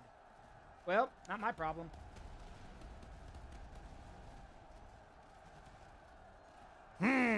This is stupid. For them, yes, it is. Extremely. Need to reform the lines. Alright, well, there goes one of their cavalry units. So let's take advantage.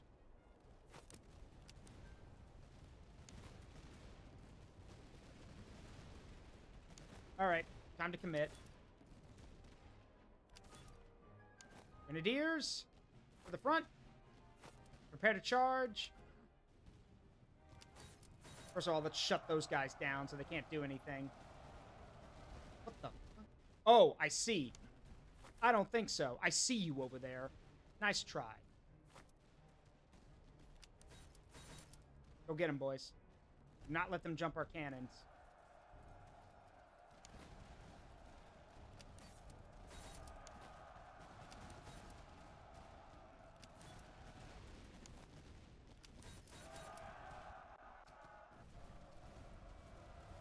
Come on, guys. Drive them off. There they go. Good job, boys. That takes care of the hussars for a bit. They might come back, but we'll see. All right, and their lines are breaking because this unit just saw one of their units break, and get shattered, so they're running for it. And there goes that unit running for it too. Oh, that was the Grenadiers. They just lost their commander. No wonder they're running. All right, we need to do something about that Grenadier unit. See what we can do.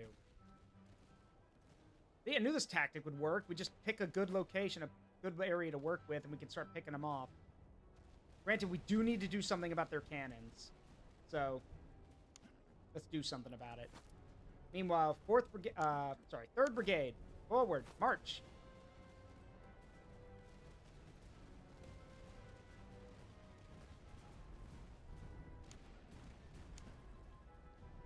Faster. We need to get to those guns. They're killing our Grenadiers. Now, this will exhaust the cavalry a bit, but I need to get... Uh-oh, shit. I just noticed them. Of course, they had some cavalry in reserve. Why wouldn't they?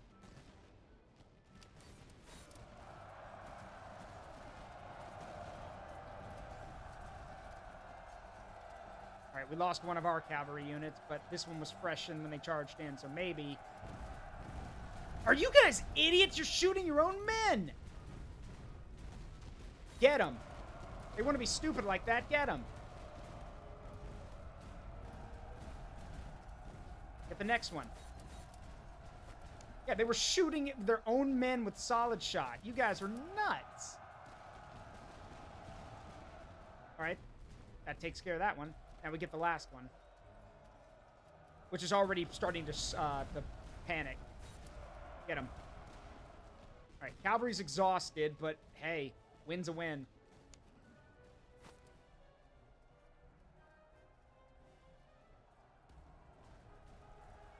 All right, good job, boys. Now take a long break. You guys need it.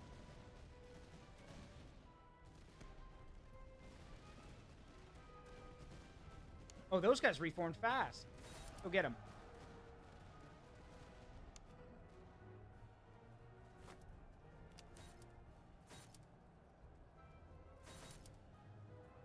And now these Grenadiers have a choice.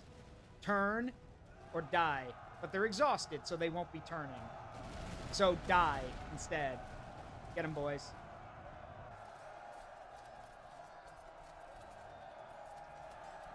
Now, they are Grenadiers. They will not go down easy. They will fight like men possessed. So, they won't break easy. Yeah, they did some damage, but they're exhausted, which means they're not going to be fighting their hardest. Bye-bye.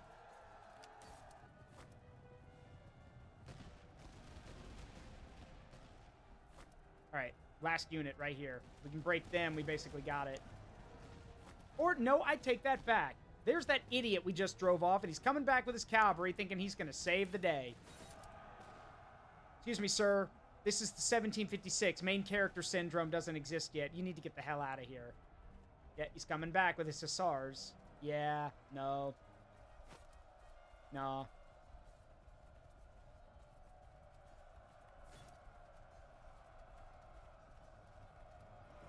Get him, boys. Yeah, that's what I thought. Bye, bitch. Bye-bye.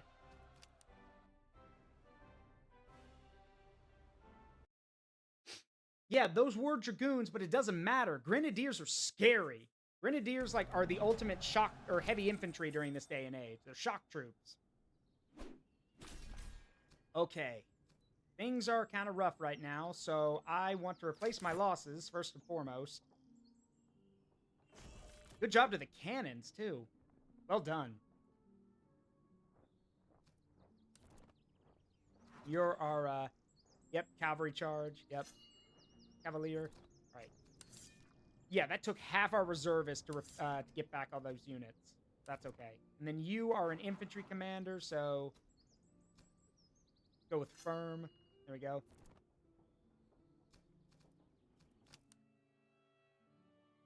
All right.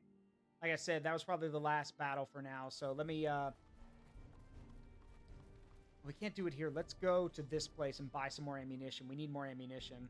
Once you get cannons, that's kind of the trade-off. Once you get cannons, it does start affecting your, you know, it burns through your ammunition a lot faster once you get cannons.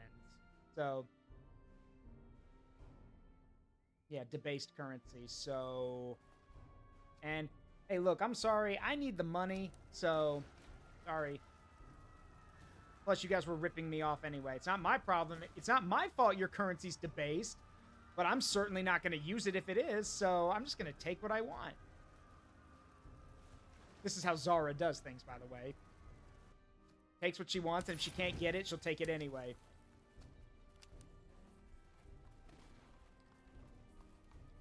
Now we're going to head over to this city that was actually nice to us. Yes, it is pricey to maintain artillery. It is, but it's so worth it. Because artillery... when you get good artillery in this game, you can literally make entire units go away.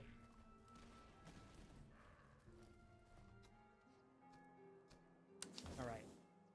I actually want to get some better cannons, but we're kind of short on money at the moment, so... We did get some stuff to sell, though. Basic stuff, really. Here's the other thing, speaking from experience, we want to have as much money as possible when we go to the next act. Because, well, in the next act, the final act of a run, things are, well, terrifying doesn't really do it justice. It is downright scary. Because in the next chapter, in the next area, it's scorched earth. Everything's been burned. So everything will be harder to come by. Everything will be more expensive. Your men will be needing more and more food and more resources. So yeah, no, it's terrifying in the next act. We need as much money as possible.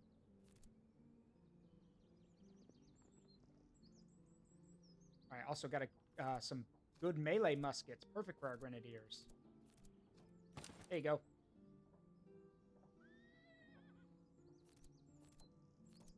We have good cavalry.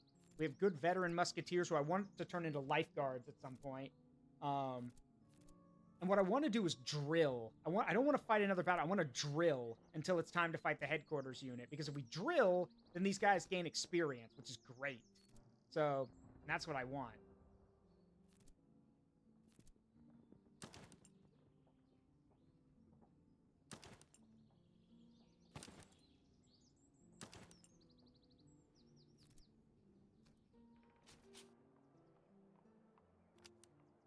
Don't need that 3-pounder.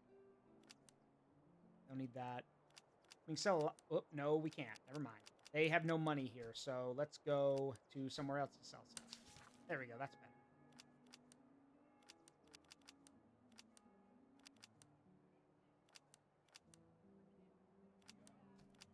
Yeah, it's fine. There we go. Now we got more money. I don't need any more troops. What I need is some good cannons. Also, these limber chests. Limber chests mean we burn through, means that the cannons consume their ammo a lot slower, which is great. So I want those. Do you have any good, not really any good muskets right now? That's fine. There'll be plenty of good muskets in the last act. So let's see, foundry.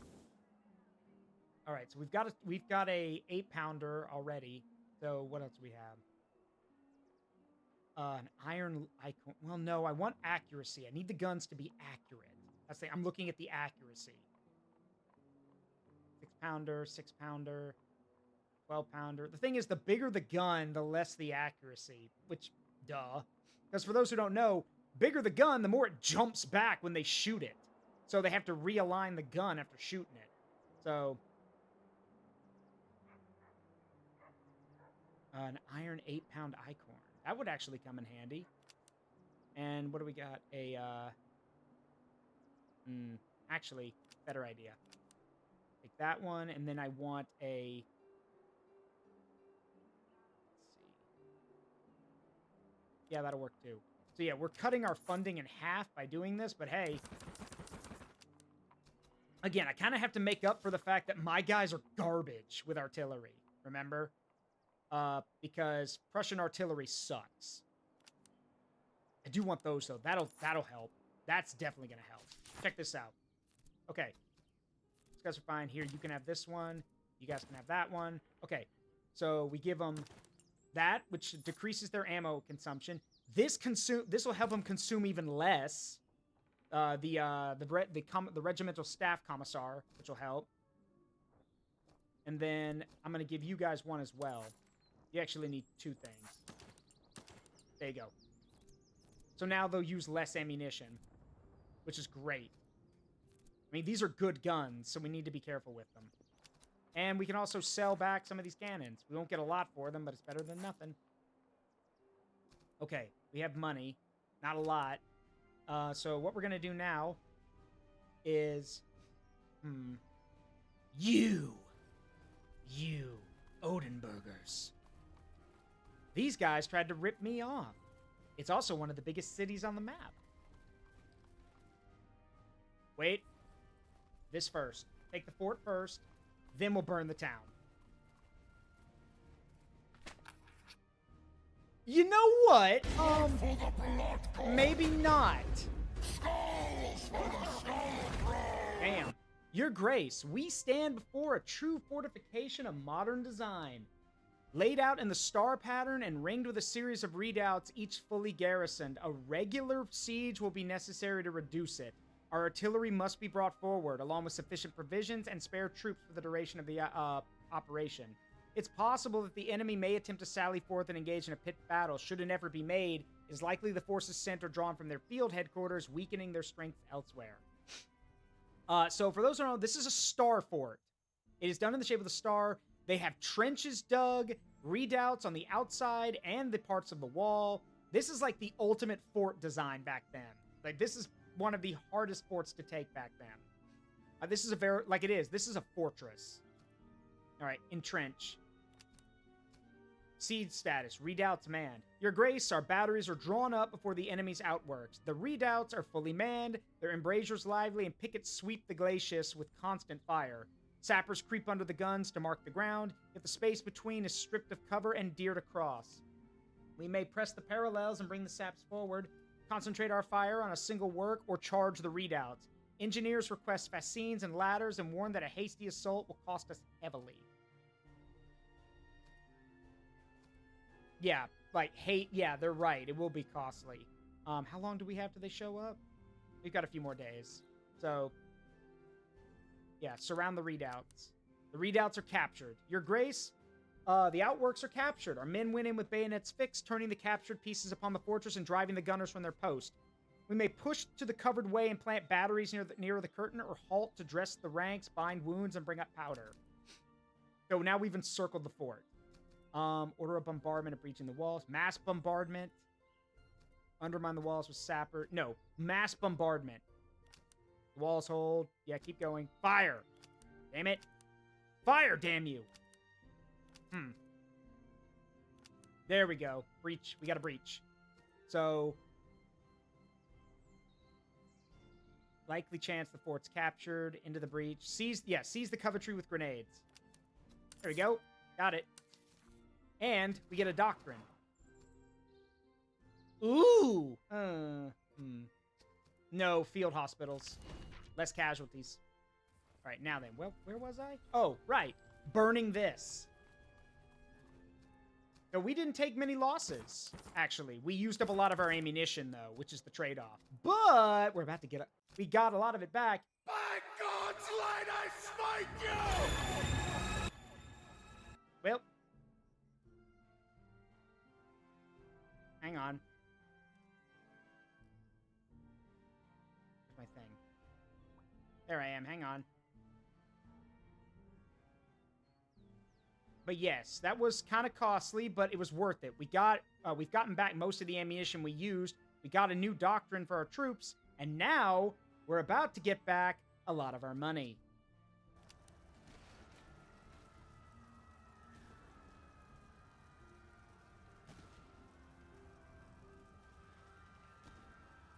We will need to move after this, though. That's the HQ. They will be coming after us after this, so we need to keep moving. There we go. Thank you. All right, let's set up here and do some drills, because they will be coming.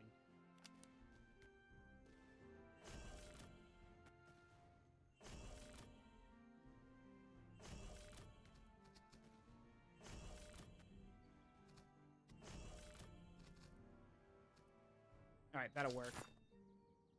Drilling will level up our men and get them better prepared for what's to come. Like this. Now, these guys are field artillery, and you guys are now also field artillery. So we have field artillery, not just normal artillery detachment.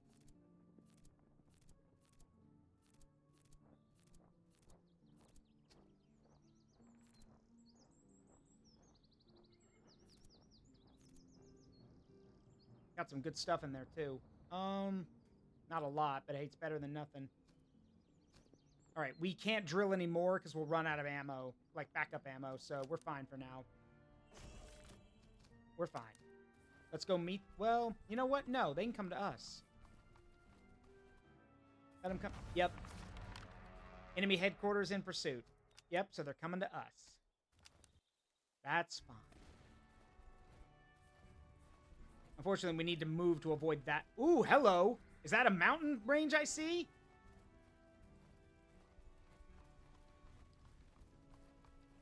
Perfect. Come and get me, I say.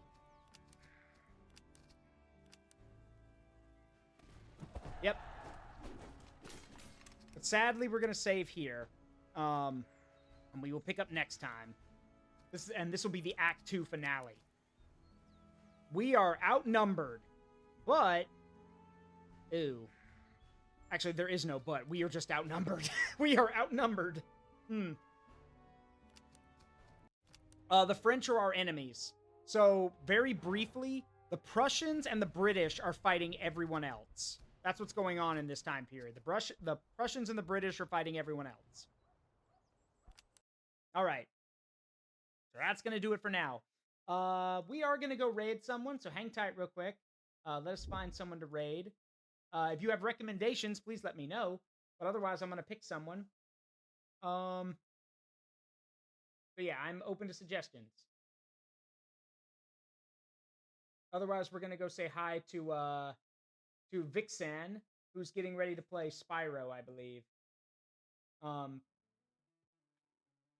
Yeah, I know Azzy's doing Fallout, but I raid Azzy a lot. Let's go say hi to Vixen. I don't think I've ever raided them before, and they have less. Remember, I like to raid people who have less than 1,500 followers. So let's go say hi to her. She's playing Spyro, or at least she's about to start playing Spyro, I think.